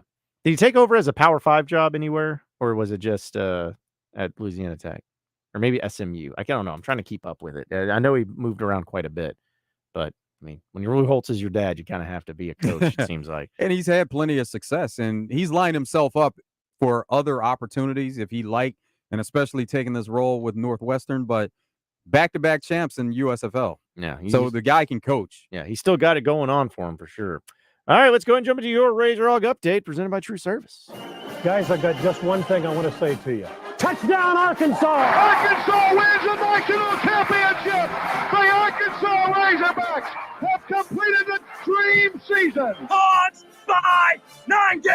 This is your Razor Hog Update on Out of Bounds, presented by True Service Community Federal Credit Union, where they offer new mortgage loans, refinancing, auto loans, and small business loans. Online at trueservice.net. All right, so for your Razor Hog update, got to hear from Darren Wilson, the cornerbacks coach for the Razorback football team. and he's really liking what his newcomer's been showing back there in the secondary. We got a few new guys. One, Jaheim Singletary, has been really impressive these first 4 days. Getting the defense down. He's flying around, communicate. He fit in with the rest of the guys. Same with Keon Stewart, another new guy that we have. Just getting him acclimated, and he's doing a good job. Impressive player. Both of those guys new. When you talk about from a freshman perspective, TJ Metcalf, he continues to impress. If you walked on the field, you wouldn't even know he's a freshman. How he communicates, how he talk. He's impressive. Also, another guy, Jalen Braxton, has been having a really good fall camp. Also, and just talking from a new guy's or freshman perspective. Also, he had to say this about Hudson Clark, and somebody who's been really impressing him with the way that he is approaching every position on the field. Hudson is a guy that could play all 5 positions, both corners, the nickel position, or either safety. From his intelligence, he gets guys lined up. He can cover. He's progressing as well. He can pretty much do it all. In fact, here's Hudson Clark talking about turning the page from last season and focusing on this year. Yeah, I think obviously we're not going to focus on last year, but I think we can take what we learned from last year and gain experience and then turn it to this year and kind of learn from that. And yeah, we got a bunch of new guys, and they're excited to be here. They're excited to play, and so there's a lot of good competition. So I think it's best for us to just focus on this year and look ahead. It's not only just for the cornerbacks and for the defensive backs themselves, but also for the wide receivers they have to go up against each and every practice. And both Dwight McLaughlin and Hudson Clark have been impressed with what they've seen. Yeah, they give us good work. Armstrong, yeah, he's been giving me good work. I mean, he's got way better since the spring. That's the crazy part about it. And I can see it whenever I go against him every day. Tyrone coming out there going hard. He had an injury in the spring, but he's back and he's doing pretty well. Tesla, everyone gives me their best whenever I'm out there, and it's good work, and I appreciate it because we all straining, and they know that I'm not trying to let them win anything, and they know they want to win every rep against me, so I appreciate that. Yeah, and I think on the inside, Isaiah, Jaden, and Bryce, I mean, those 3, they got real speed, and so I think it's been good for me to go against that and see what it's like, and it's competitive every single rep. Also for the Razorback football team, we know it is watch list season as KJ Jefferson has been named to the Davey O'Brien Award preseason watch list, one of 35 players. So it's really exclusive.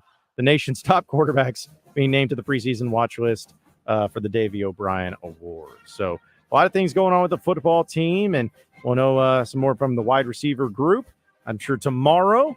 And also they're going to be on, I won't call it a bye day, but they're not going to be practicing tomorrow. It's going to be an off day. So we'll get to hear from Kenny Guyton as well as Isaiah Satania and Andrew Armstrong tomorrow and some of the things they had to say. But there you have it. There's your Razor Hog update presented by True Service.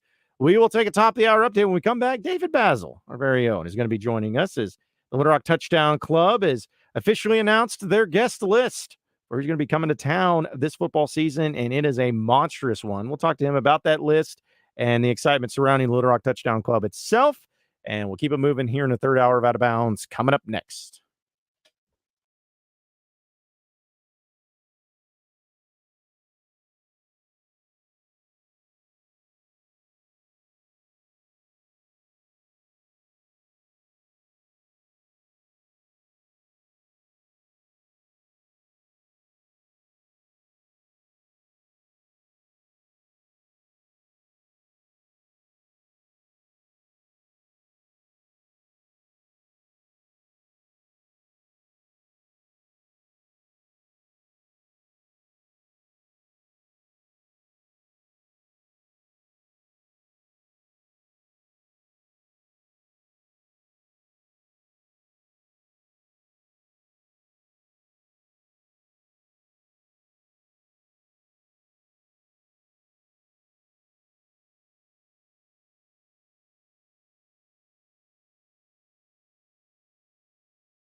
2 hours down, 1 hour to go. Appreciate everybody listening in on this beautiful day here in the great state of Arkansas. John Nabors, Joe Franklin, broadcasting live from the Hoggs Meat Market Studios with you today. And thank you, as always, for making us a part of your afternoon this afternoon. It's been a fun-filled show here on Trigger Tuesday. A lot of great discussions, talking about college football, conference realignment, doing some Razorback football camp updates, talking about what's bothering us in the world of sports.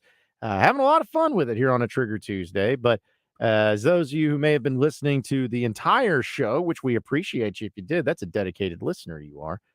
We started off the show in talking about the Little Rock Touchdown Club officially announcing their guest list, which is nothing short of awesome. You can call it a guest or speaker, however you want to use it. But each and every year, it's always a great thing to see the amount of different individuals from different walks of life coming in and speaking about football, speaking about life, and speaking here in Arkansas. And of course, David Basil is on the forefront of getting all these great speakers together.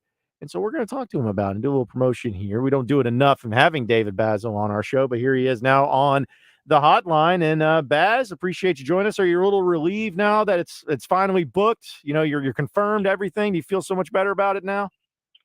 Well, yeah, John, I am. I still got to lock down the awards banquet. I announced today I'm determined to either I've got asked out for Kurt Warner or Reggie Bush. I think I'm hopefully we'll be able to get one of them. But besides that, it's done. And yeah, it's a big relief. I take a lot of pride in trying to do this. So it's a lot of pressure, and it's like putting together a puzzle. You know, you're moving dates around. You're trying to figure out who can fit here, and it's a big challenge. But we got great sponsors who led by Simmons Bank, who's our presenting sponsor. And I've been doing it now. This is 19 years of doing it. I've done 350 guests, and it's a challenge. But I get a lot of satisfaction out of hearing people get excited about this particular speaker or that particular speaker. And I think the last couple of years, really have been just really great. That not only from the beginning, which is always sort of heavy loaded with the big names, but we're the only club in America that usually does 15 to 16 Mondays, which is a lot. Straight Mondays in football season. And if you look at this group this year, from the very beginning with Sam Pittman, August 22nd, all the way down to our awards banquet in January, there's really not anybody that you look at and go, hey, that's going to be a really intriguing meeting. Everybody brings something to the table. It was sort of that way last year.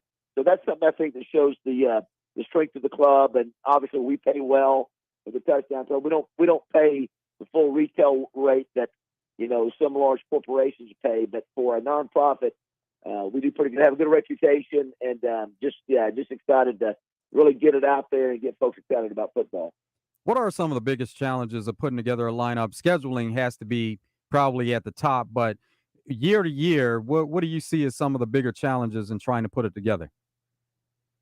Good question, Joe. By the way, happy birthday. Thank you. You're still a youngster in my book. I still can't believe that you're within a decade of me. I thought you were much younger, but that's all that matters is that you're there. But it's there's a lot of things. This club is almost like the old Nolan line he used to throw out. What is it? When you build, create a monster, you got to feed it.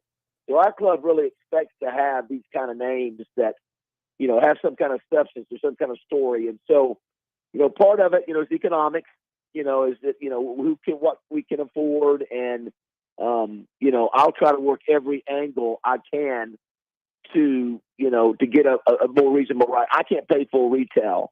And I had an agent tell me this year, he said, how in the world, David, are you getting these speakers for a market the size of Little Rock? And, a lot of it sometimes connection. Obviously the Manning family, I was able to connect with them through Keith Ingram, who's a long time, state senator, a great guy, friend of the family.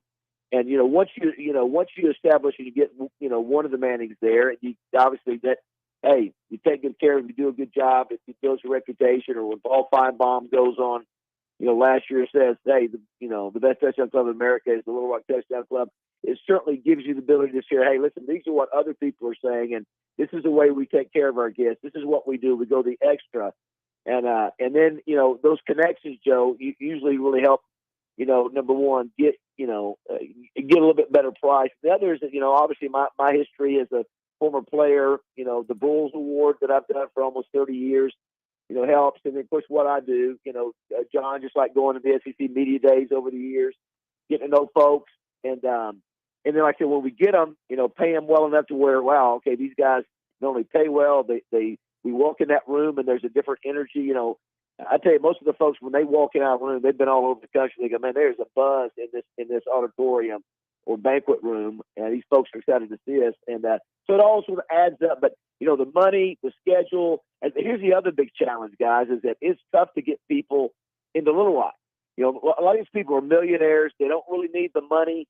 But here's the deal. If you get them to come, the problem is they don't want to spend all day traveling. They don't want to have to fly to Charlotte. They don't want to fly to Atlanta or to Dallas to get to here. So that's always a challenge. And sometimes you have to take advantage of, the folks that we have and our members that have private airplanes and, Simmons Bank and others to sometimes, because you can't get a guy like Peyton Manning and fly him commercial. You can't do it. So that's the other part of it, Joe, is being able to know what you can do, to put the package together to make it most attractive. The other thing too, guys, we do 2 national awards. We do the Cliff Harris Award, which is the top small college defensive player of the year. We do the Harlan Hill, which is the small school Heisman. That's been around almost 40 years. And so I think these guys know, like John Gruden, got connected with John Gruden through John Daly. And when John Gruden looked at all the awards we, give, the Dan Hampton Award, the Willie Rofe Award, the Derek McFadden, he said, man, I want to come and help you guys.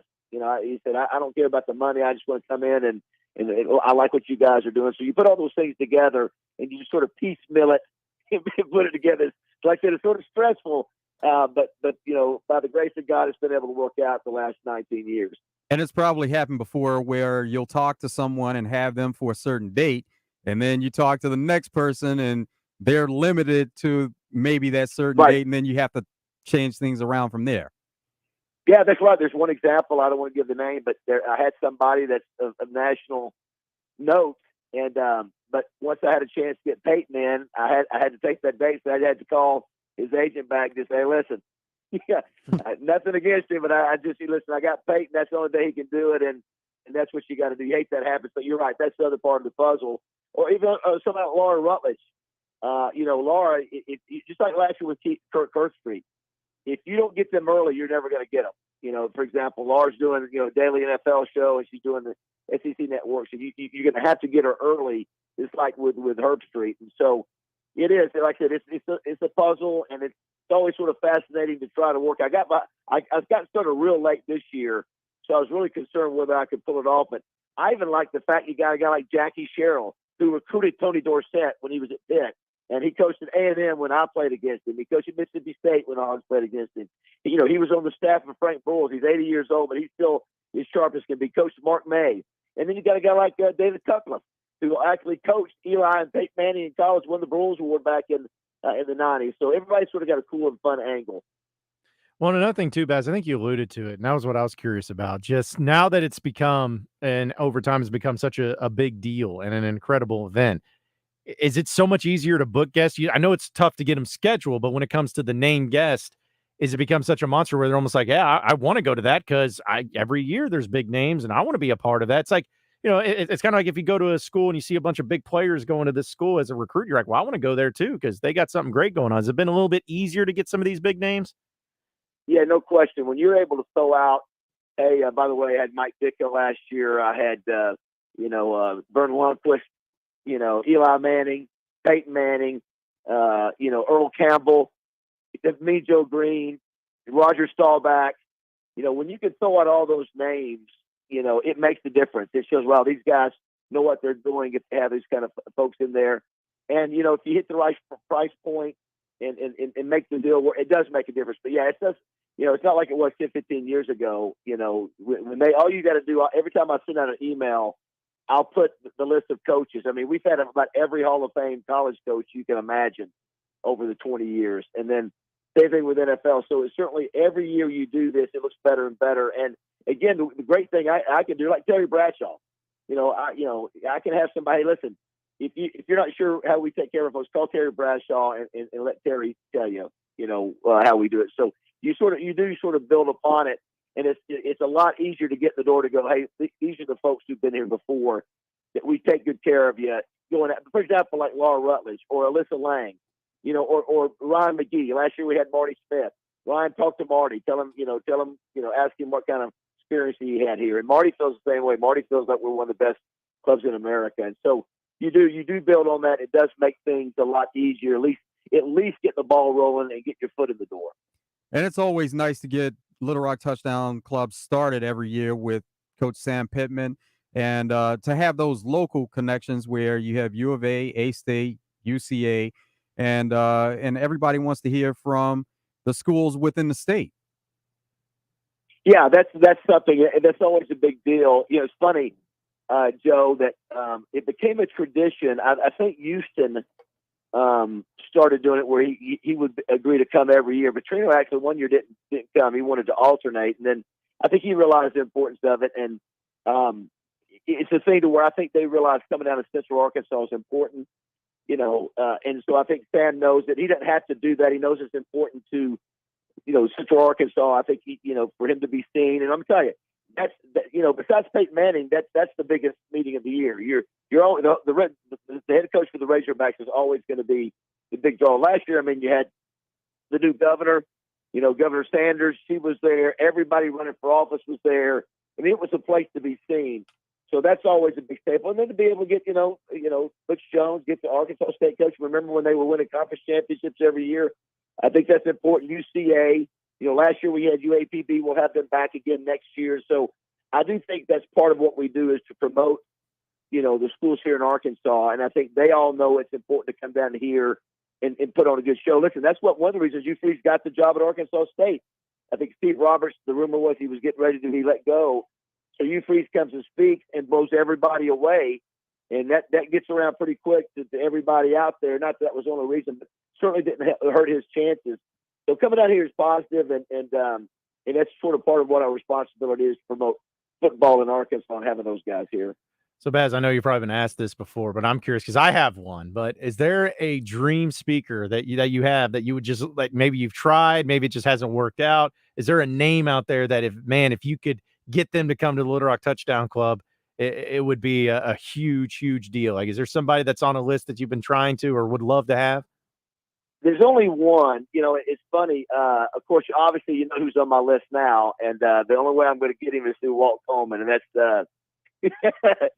I'll give you one guess who that is. Let me just say Tuck Rule.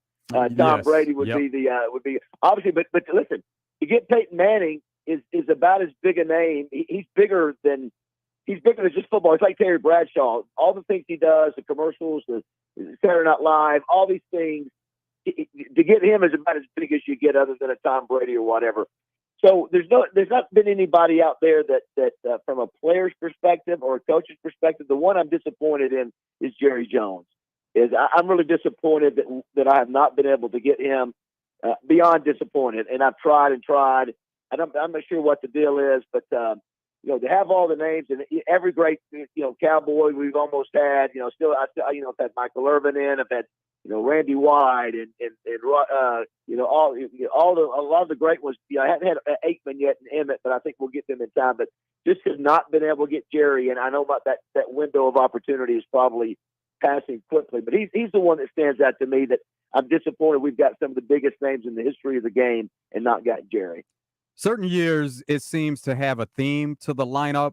I don't know if there was a certain theme for the lineup this year, but it seems like every year there's an effort to get a Pro Football Hall of Famer, and you've done a great job over the years of getting a Pro Football Hall of Famer in to speak. Yeah, I call them gold jackets, and so obviously having Peyton Manning and Tony Dorsett, really cool. If I get Kurt Warner, that would be 3. I think the other part, this is only the second time we've had a female speaker. Obviously Charlotte Anderson Jones was the only one we've had in our 19 years. So to be able to get Laura and Alyssa Lang, who, John, I know you know well, she's both of those broadcasters are outstanding.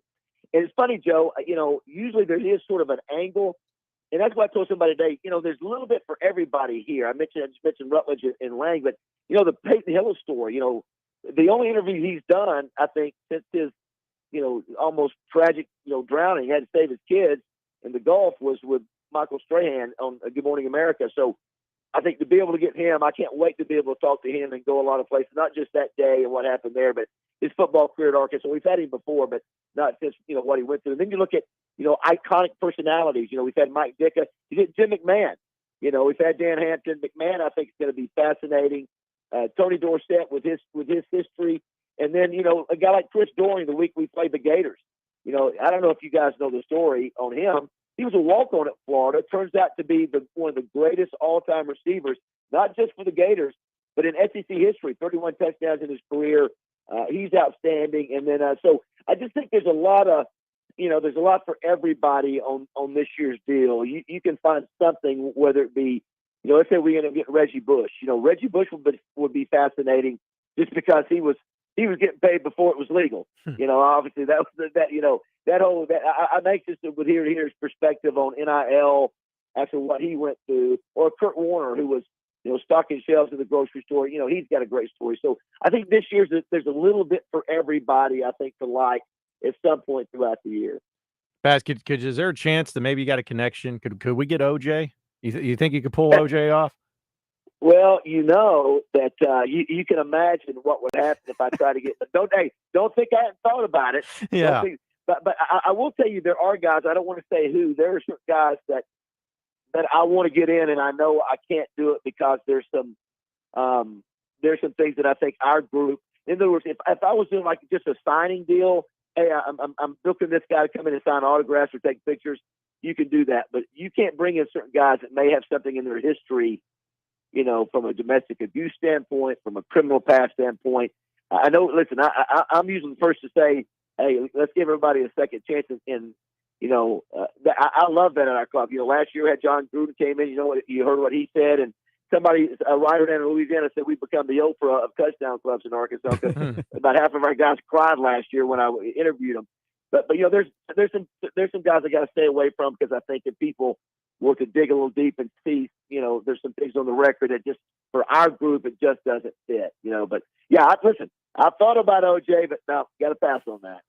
Well, and that's the other part of it. There are national headlines that come from Little Rock Touchdown Club, and so you have to be cognizant of that it's going to get picked up somewhere once they come in and what they have to say. Yeah, last year, think about it. We had probably 8 to 9 million views between Orgeron and Gruden, and that was the thing I realized last year. I knew when I got Gruden and Orgeron. Of course, again, that's a relationship I've had with Ed for a long time when he was up even coaching at Arkansas. So that was a relationship, and I mentioned the daily connection to Gruden. But I knew that they were giving their first interviews with me. That was the first time they had done anything, publicly since they had been fired. So I knew if they said something of note, there was probably a pretty good chance of it going national. And in talking with Gruden, I told him, I said, John, we don't have to go anywhere you don't want to go. So, and he generally said, I want to stay away from the stuff. I just want to stay away. And so I said, hey, no problem. So I think I phrased the question. I said, John, one of the things you told me is that you think maybe some people don't really know the real you.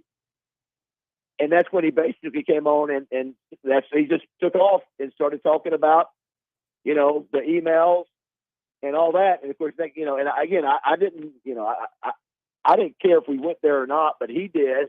And he was real honest. I thought it was really one of the powerful moments of the Touchdown Club last year when he just said, hey, it was wrong. What I did was wrong.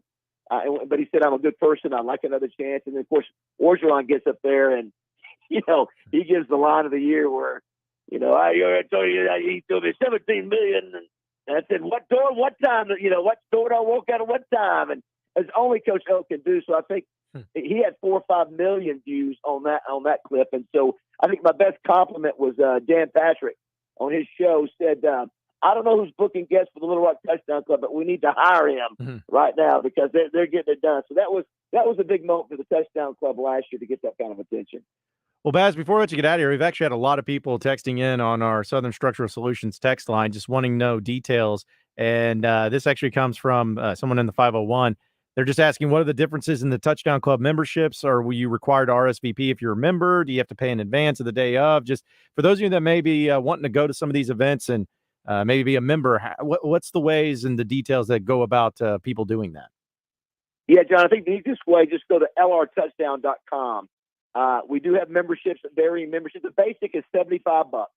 $75 gets you in and gets you a discount on lunch. And you pay the $75, and then, if you come to every meeting, it's the lunch. I think the lunch for members, I think it's 20 or 25. Forgive me, I don't know for sure. But if you go to lrtouchdown.com, and I'll say there's a good chance that Sam Pittman and Peyton Manning, we don't open up those meetings to be able to get tickets for the week of. So, but they will be sold out. It'll be standing room only. So go there, sign up, and even if you don't make all the meetings, it's just only for you to support the club. $75 is not a lot to do. For some, it may be, but for us, all things considered, just line up to be able to have access for $75 in lunch. I think it's the best deal in America because one of these guys could cost you, $50 and $100 to hear somewhere at some kind of a function. So lrtouchdown.com for all the information, and people can email if they have any questions off that website. Yeah, also, real quick, I actually have a text from a buddy of mine named Branson. He's trying to join the Touchdown Club, but is it just for him, or can he bring a guest, or can people bring guests? How does that work?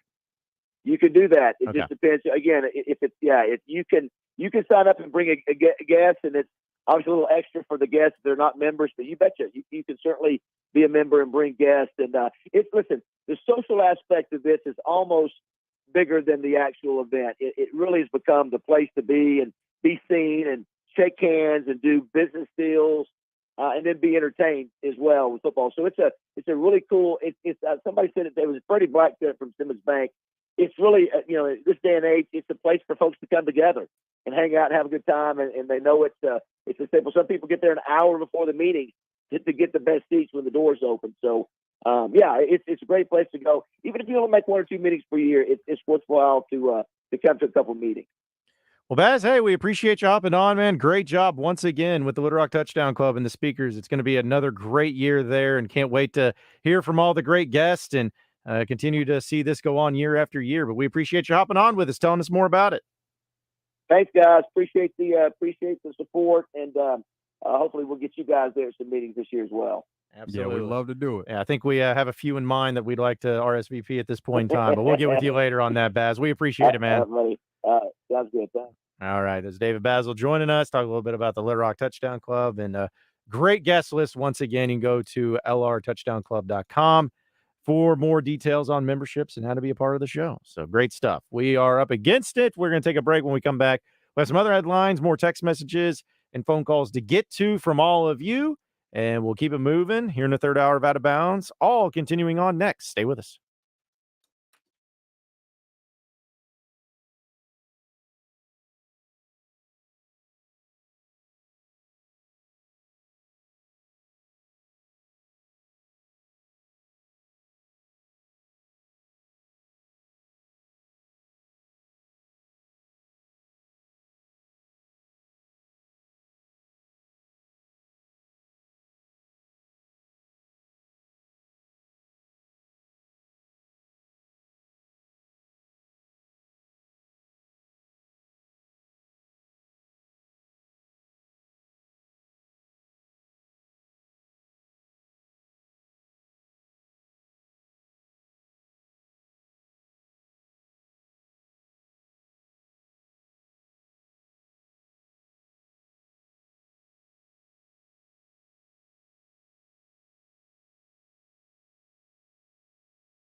It is Trigger Tuesday here on Out of Bounds. We were getting closer and closer to the end of the show, but that's okay because there's a few things that we got to dive into here. And if you want to get in, it's your last chance. 501-661-1037 is that number to call or text in. We were talking with David Basil about some of the great speakers that are coming to the Little Rock Touchdown Club and on our Southern Structural Solutions text line. Comes from the 501, says, Baz hasn't said it, but deep down inside, he's watching and waiting for Nick Saban to retire so he can get him in first thing on the Touchdown Club. That would be nice. I'm sure he is. I'm sure he will. And who knows when Nick Saban, if Nick Saban will ever retire at this point. We're talking about 10 years from now. I know. It's like him and Tom Brady just never seems to truly go away. But, yeah, especially if Saban does not, I have a feeling Saban does not want to end his career without a championship. I would think. But who knows how it's going to play out. And then also from the 501 says, for those of you who don't want for those people who don't want to hear someone like OJ, they don't have to go and listen. No, I was more saying that tongue in cheek because I know OJ is not going to come. But I was just saying, like, if you think about big names that would get a lot of people's attention, that would be one of them in the sports world. But no, it's not going to happen. I know that. It's just more. Not sure that that's the type of attention that anybody really wants. Nope. But there would be. You'd probably see a lot of paparazzi showing up from all over the world if that ended up happening. But I guess the only way you can do it now is if you go through Cameo. I think OJ's got Cameo, a little app that you can make him say some stuff and pay him a lot of money. A lot of money. Yeah, I think it's like $600 for like a 15-second video. That's not bad. Yeah, I think it's something like that. Last time I checked, because I was going to play a prank on a friend of mine, have OJ give him a message. But maybe next time. Maybe next time we'll make that work.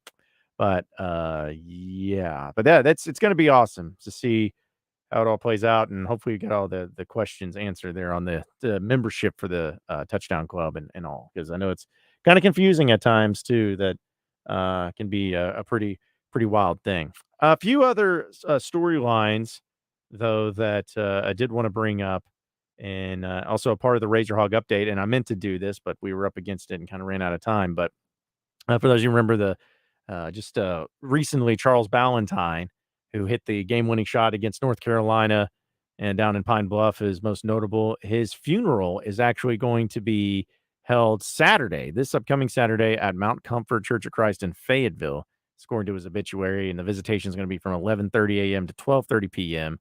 The burial will be private, but a memorial service for Ballantyne in his hometown of Newport will be held later a day that is officially announced. So for those of you who were wanting to pay your respects, just wanted to pass that along, as Dudley Dawson, who's very close friends with Charles Ballantyne and classmates with Charles Ballantyne, has been on top of it with the news and everything. So just wanted to pass that along. Also from the 501 on the Southern Structural Solutions text line, how about Michael Vick at the Touchdown Club? Yeah, I would love to see near Michael Vick. I'd be for that.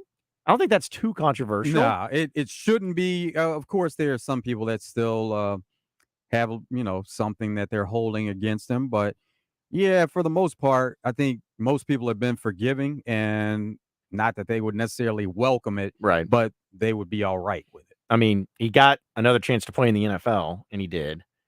He's been very much of an advocate for the things that transpired and animal rights and everything. He's been big on that, and he's been good ever since. So I would have no problem with that if they decide to go that route. I would think it'd be a great story to hear what he's been through. Yeah, and I don't know if he's ever been to Arkansas before. I mean, he has. He's been here for a camp before. Oh, okay. Well, there you go. So be a cool occurrence for him to be here. Also, Dakota says, "Hey guys, $50 buy-in poker tournament tonight at Saracen Casino Resort. 1,000 guaranteed. All right, get in on it. Place to be. That's right. Just a quick 40-minute drive from Little Rock down to Pine Bluff.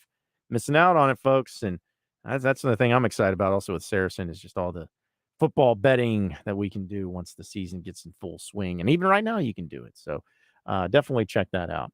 Another clip too, I just wanted to play real quick because of something that got brought up with someone who tweeted at us. Actually came from Barry. He was saying, what did you guys make of Bobby Petrino's response when asked about the relationship between him and Jimbo Fisher? Well, how about we play it and then we'll give our reactions to it. I've read or heard, or I've had people send me things about, you and Coach Fisher getting along, That's not really how it works. Okay. Coach is the boss. All right. My job is to try to keep him happy and make sure that everything works, the way he wants it to work. I understand that more than probably anybody because of the number of years that I've been the head coach. But it's been a lot of fun. Coach is a ball coach, and the ability to go in the meeting room and watch video and listen to his philosophies and his techniques and fundamentals. I've improved a lot as a coach, and my knowledge has improved a lot as a coach just in the short time that I've been here. How is it that Bobby Petrino, the driest man on earth, is able to handle that better than I feel like Jimbo's been able to handle that whole question? Like, that's the thing I don't understand. Like, I get what Petrino's saying, and I think he's honest in what he's saying. Well, I won't say honest, but he's definitely playing the right cards to try to quiet any sort of noise. But why can't Jimbo just say that or something to that extent? It's like, hey, he's the OC, like I'm still the head coach. We have that relationship. It seems like it's not really, panned out, or at least he hasn't communicated it very It well. probably comes off better from Bobby Petrino because Jimbo Fisher is asked this question, and if he came out to say that, hey, I'm the head coach and what I say goes, and that's then it comes off differently as opposed to Bobby Petrino saying what he said, where he goes, that's not how it works. He's the head coach. This is my job to do these certain things. It's going to come off better from that standpoint, regardless. Right. I know. I agree with that 100%. I guess I was just looking at it as if Jimbo just would have taken, hey, one solid stance, this is it, and that's it, instead of kind of having, well, probably he's going to call the plays. Like, it means just, no, you got to just say it. Just take the stand and stick with it. And, hearing from Petrino in that regard, it's just funny that he's the one that's having to come out and say it. And I think he said the right things too. And the most dry and really monotone thing of, he's the boss. That's not how this works. He's the coach. He's the guy that has the final decisions, and I'm just going to be calling plays. That's what I'm going to be doing.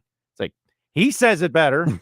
And that guy can't, like, he's got that Montana drawl too. But anyways, I think it's interesting because I could be wrong, but I don't think Jimbo's had a lot of availability for coordinators before. So maybe this was a planned thing, saying, all right, let's get you out there, man, so we can do that and start talking to He people. has a lot of experience with it. Why not? Yeah. Jimbo probably is tired of getting asked the question. So he's like, let's let you answer it. Yeah. And I'm sure Petrino's going to love that fact because I know he hated, we even talked with Baz about the Little Rock Touchdown. He was one of the guys that was like, I want to alternate because he doesn't like being in those settings and talking to people. And so now he's an OC. He's like, I don't have to do any of the time. I don't have to do the press conferences afterwards or before or during the week.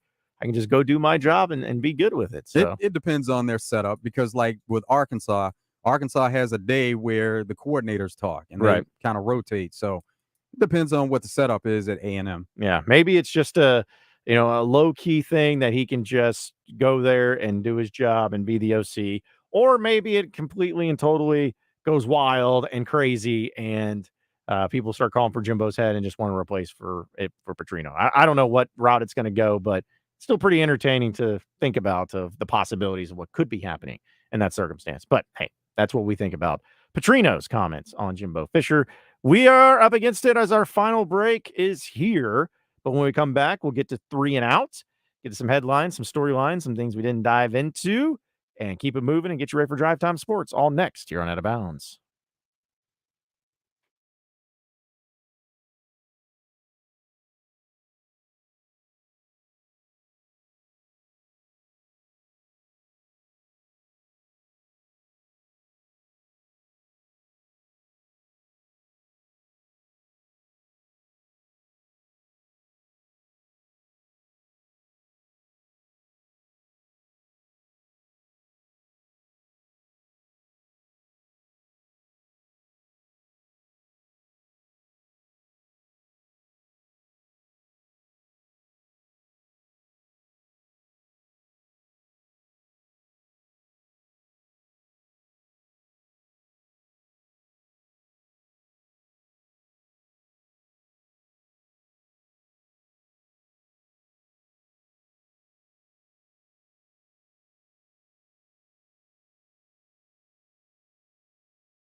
All right, it is time for 3 and Out. A few headlines, a few storylines, a few things that we got to dive into.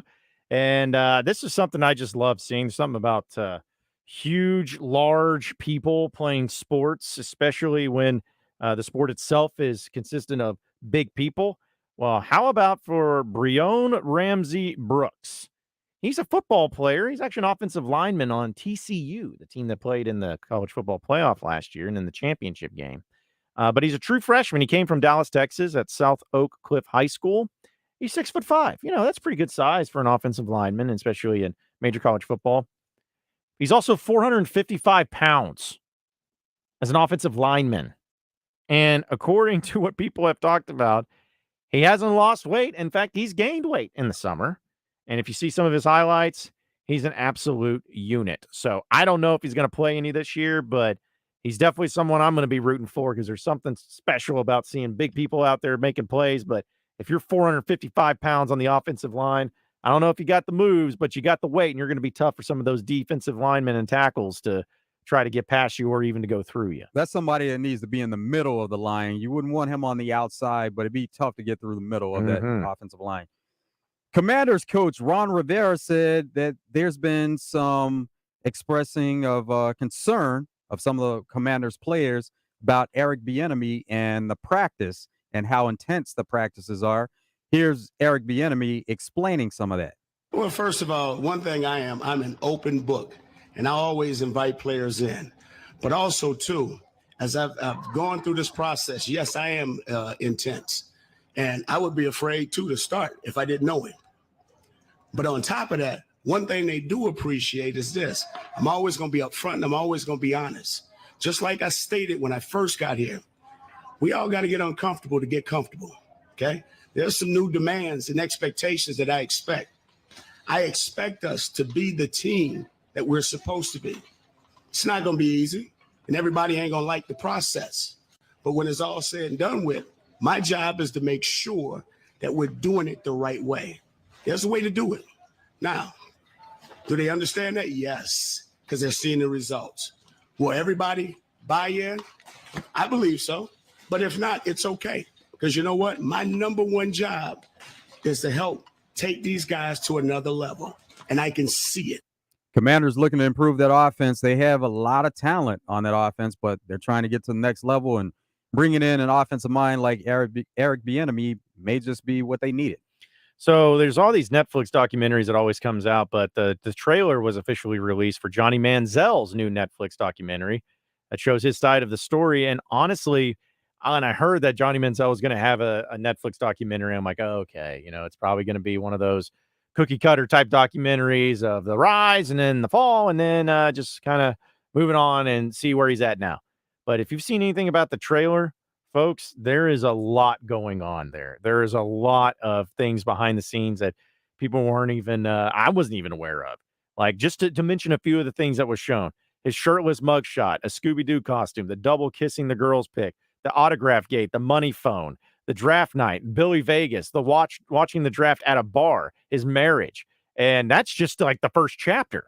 So it looks actually intriguing. I didn't like Johnny Manziel. Dude was incredible, but I didn't like him. But I'm probably going to watch this documentary, so I'm really looking forward to when it comes out and seeing some of the in-depth analysis behind the scenes that maybe we didn't realize at the time. That's funny when you mentioned his marriage. His ex-wife has a baby with Nick Cannon. Oh, my gosh, of course. Why not? Yeah, that's in the documentary, too.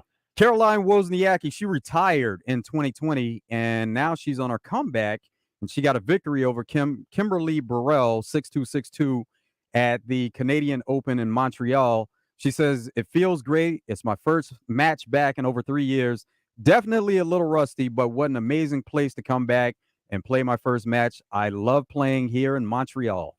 So we know that, I guess, my goodness, was it 15 years ago? Getting close to it, that a pretty heinous crime happened in SEC football where Toomer's Corner, where the trees were hanging in Auburn, were poisoned by Harvey Updike. I'm sure a lot of you remember that whole story where he called into Paul Feinbaum and said that he poisoned the trees. And Paul Feinbaum says, don't you know that's illegal? He goes, you think I care? No, I don't. Roll damn tide, and hung up the phone. Well, he got arrested. I think he ended up dying. But it's the reason I bring that up is because this year, officially, for the first time, according to reports, that Toomer's Corner will be allowed to roll the trees there because they have grown up enough and they can support it. And they're going to try to do it again this year. So for the first time ever, they're going to roll Toomer's Corner the right way. But I'll be interested to see how much more security they're going to have around these trees 24/7, 365 to make sure nobody else poisons them again. Adding to the rivalry and the move from Pac-12 to Big Ten, USC had one of their highly recruited players that was committed to USC. He flipped, and now he's going to Oregon. Four-star corner Dakota Fields, he made the switch from USC and now Oregon, and he's the third highest ranked recruit in Oregon's class.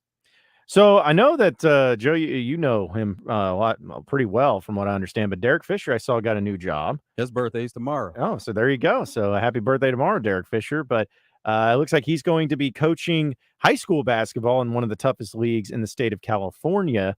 As we know, he had his time in the NBA, but he's going to be the coach at Encino Crespi in the northern Los Angeles area. So he's going to take over there. Of course, we know his time with the Lakers. He's very familiar with the Los Angeles area, but looks like he's going to be getting back into the coaching game at the high school level. We were talking earlier about seeing your birthday as dates in history. Hank Williams Jr., he took to Twitter today to say 48 years ago today, 530 feet and 17 operations later, this picture says it all. I am very blessed and thankful, man. Hank Williams Jr. So he was in a hiking accident and he fell 530 feet. And he's had several operations since then, but survived it. And he said that was 48 years ago today. Yeah, listen, we talk about traditions and everything, but whenever Monday Night Football theme song hit from Hank Williams Jr., you know it was always on. So always something I'm going to be remembering him for. Well, crazy story, but that's what happens when you mix around and do some crazy things with some crazy people. But a woman is facing attempted first-degree murder charge after her husband sneakily records her repeatedly trying to poison his coffee. Apparently, not only does she get first-degree murder, domestic violence, aggravated assault, and everything, but he felt like she was trying to poison his coffee every morning since the end of March. And during the end of March, while her and her husband were stationed in Germany due to their husband being in the Air Force, he started to notice his coffee was tasting pretty bad. 3 weeks later, he's tested it and found out it had levels of chlorine. He recorded the situation of when the coffee starts to get made and realized that she was the one trying to poison him.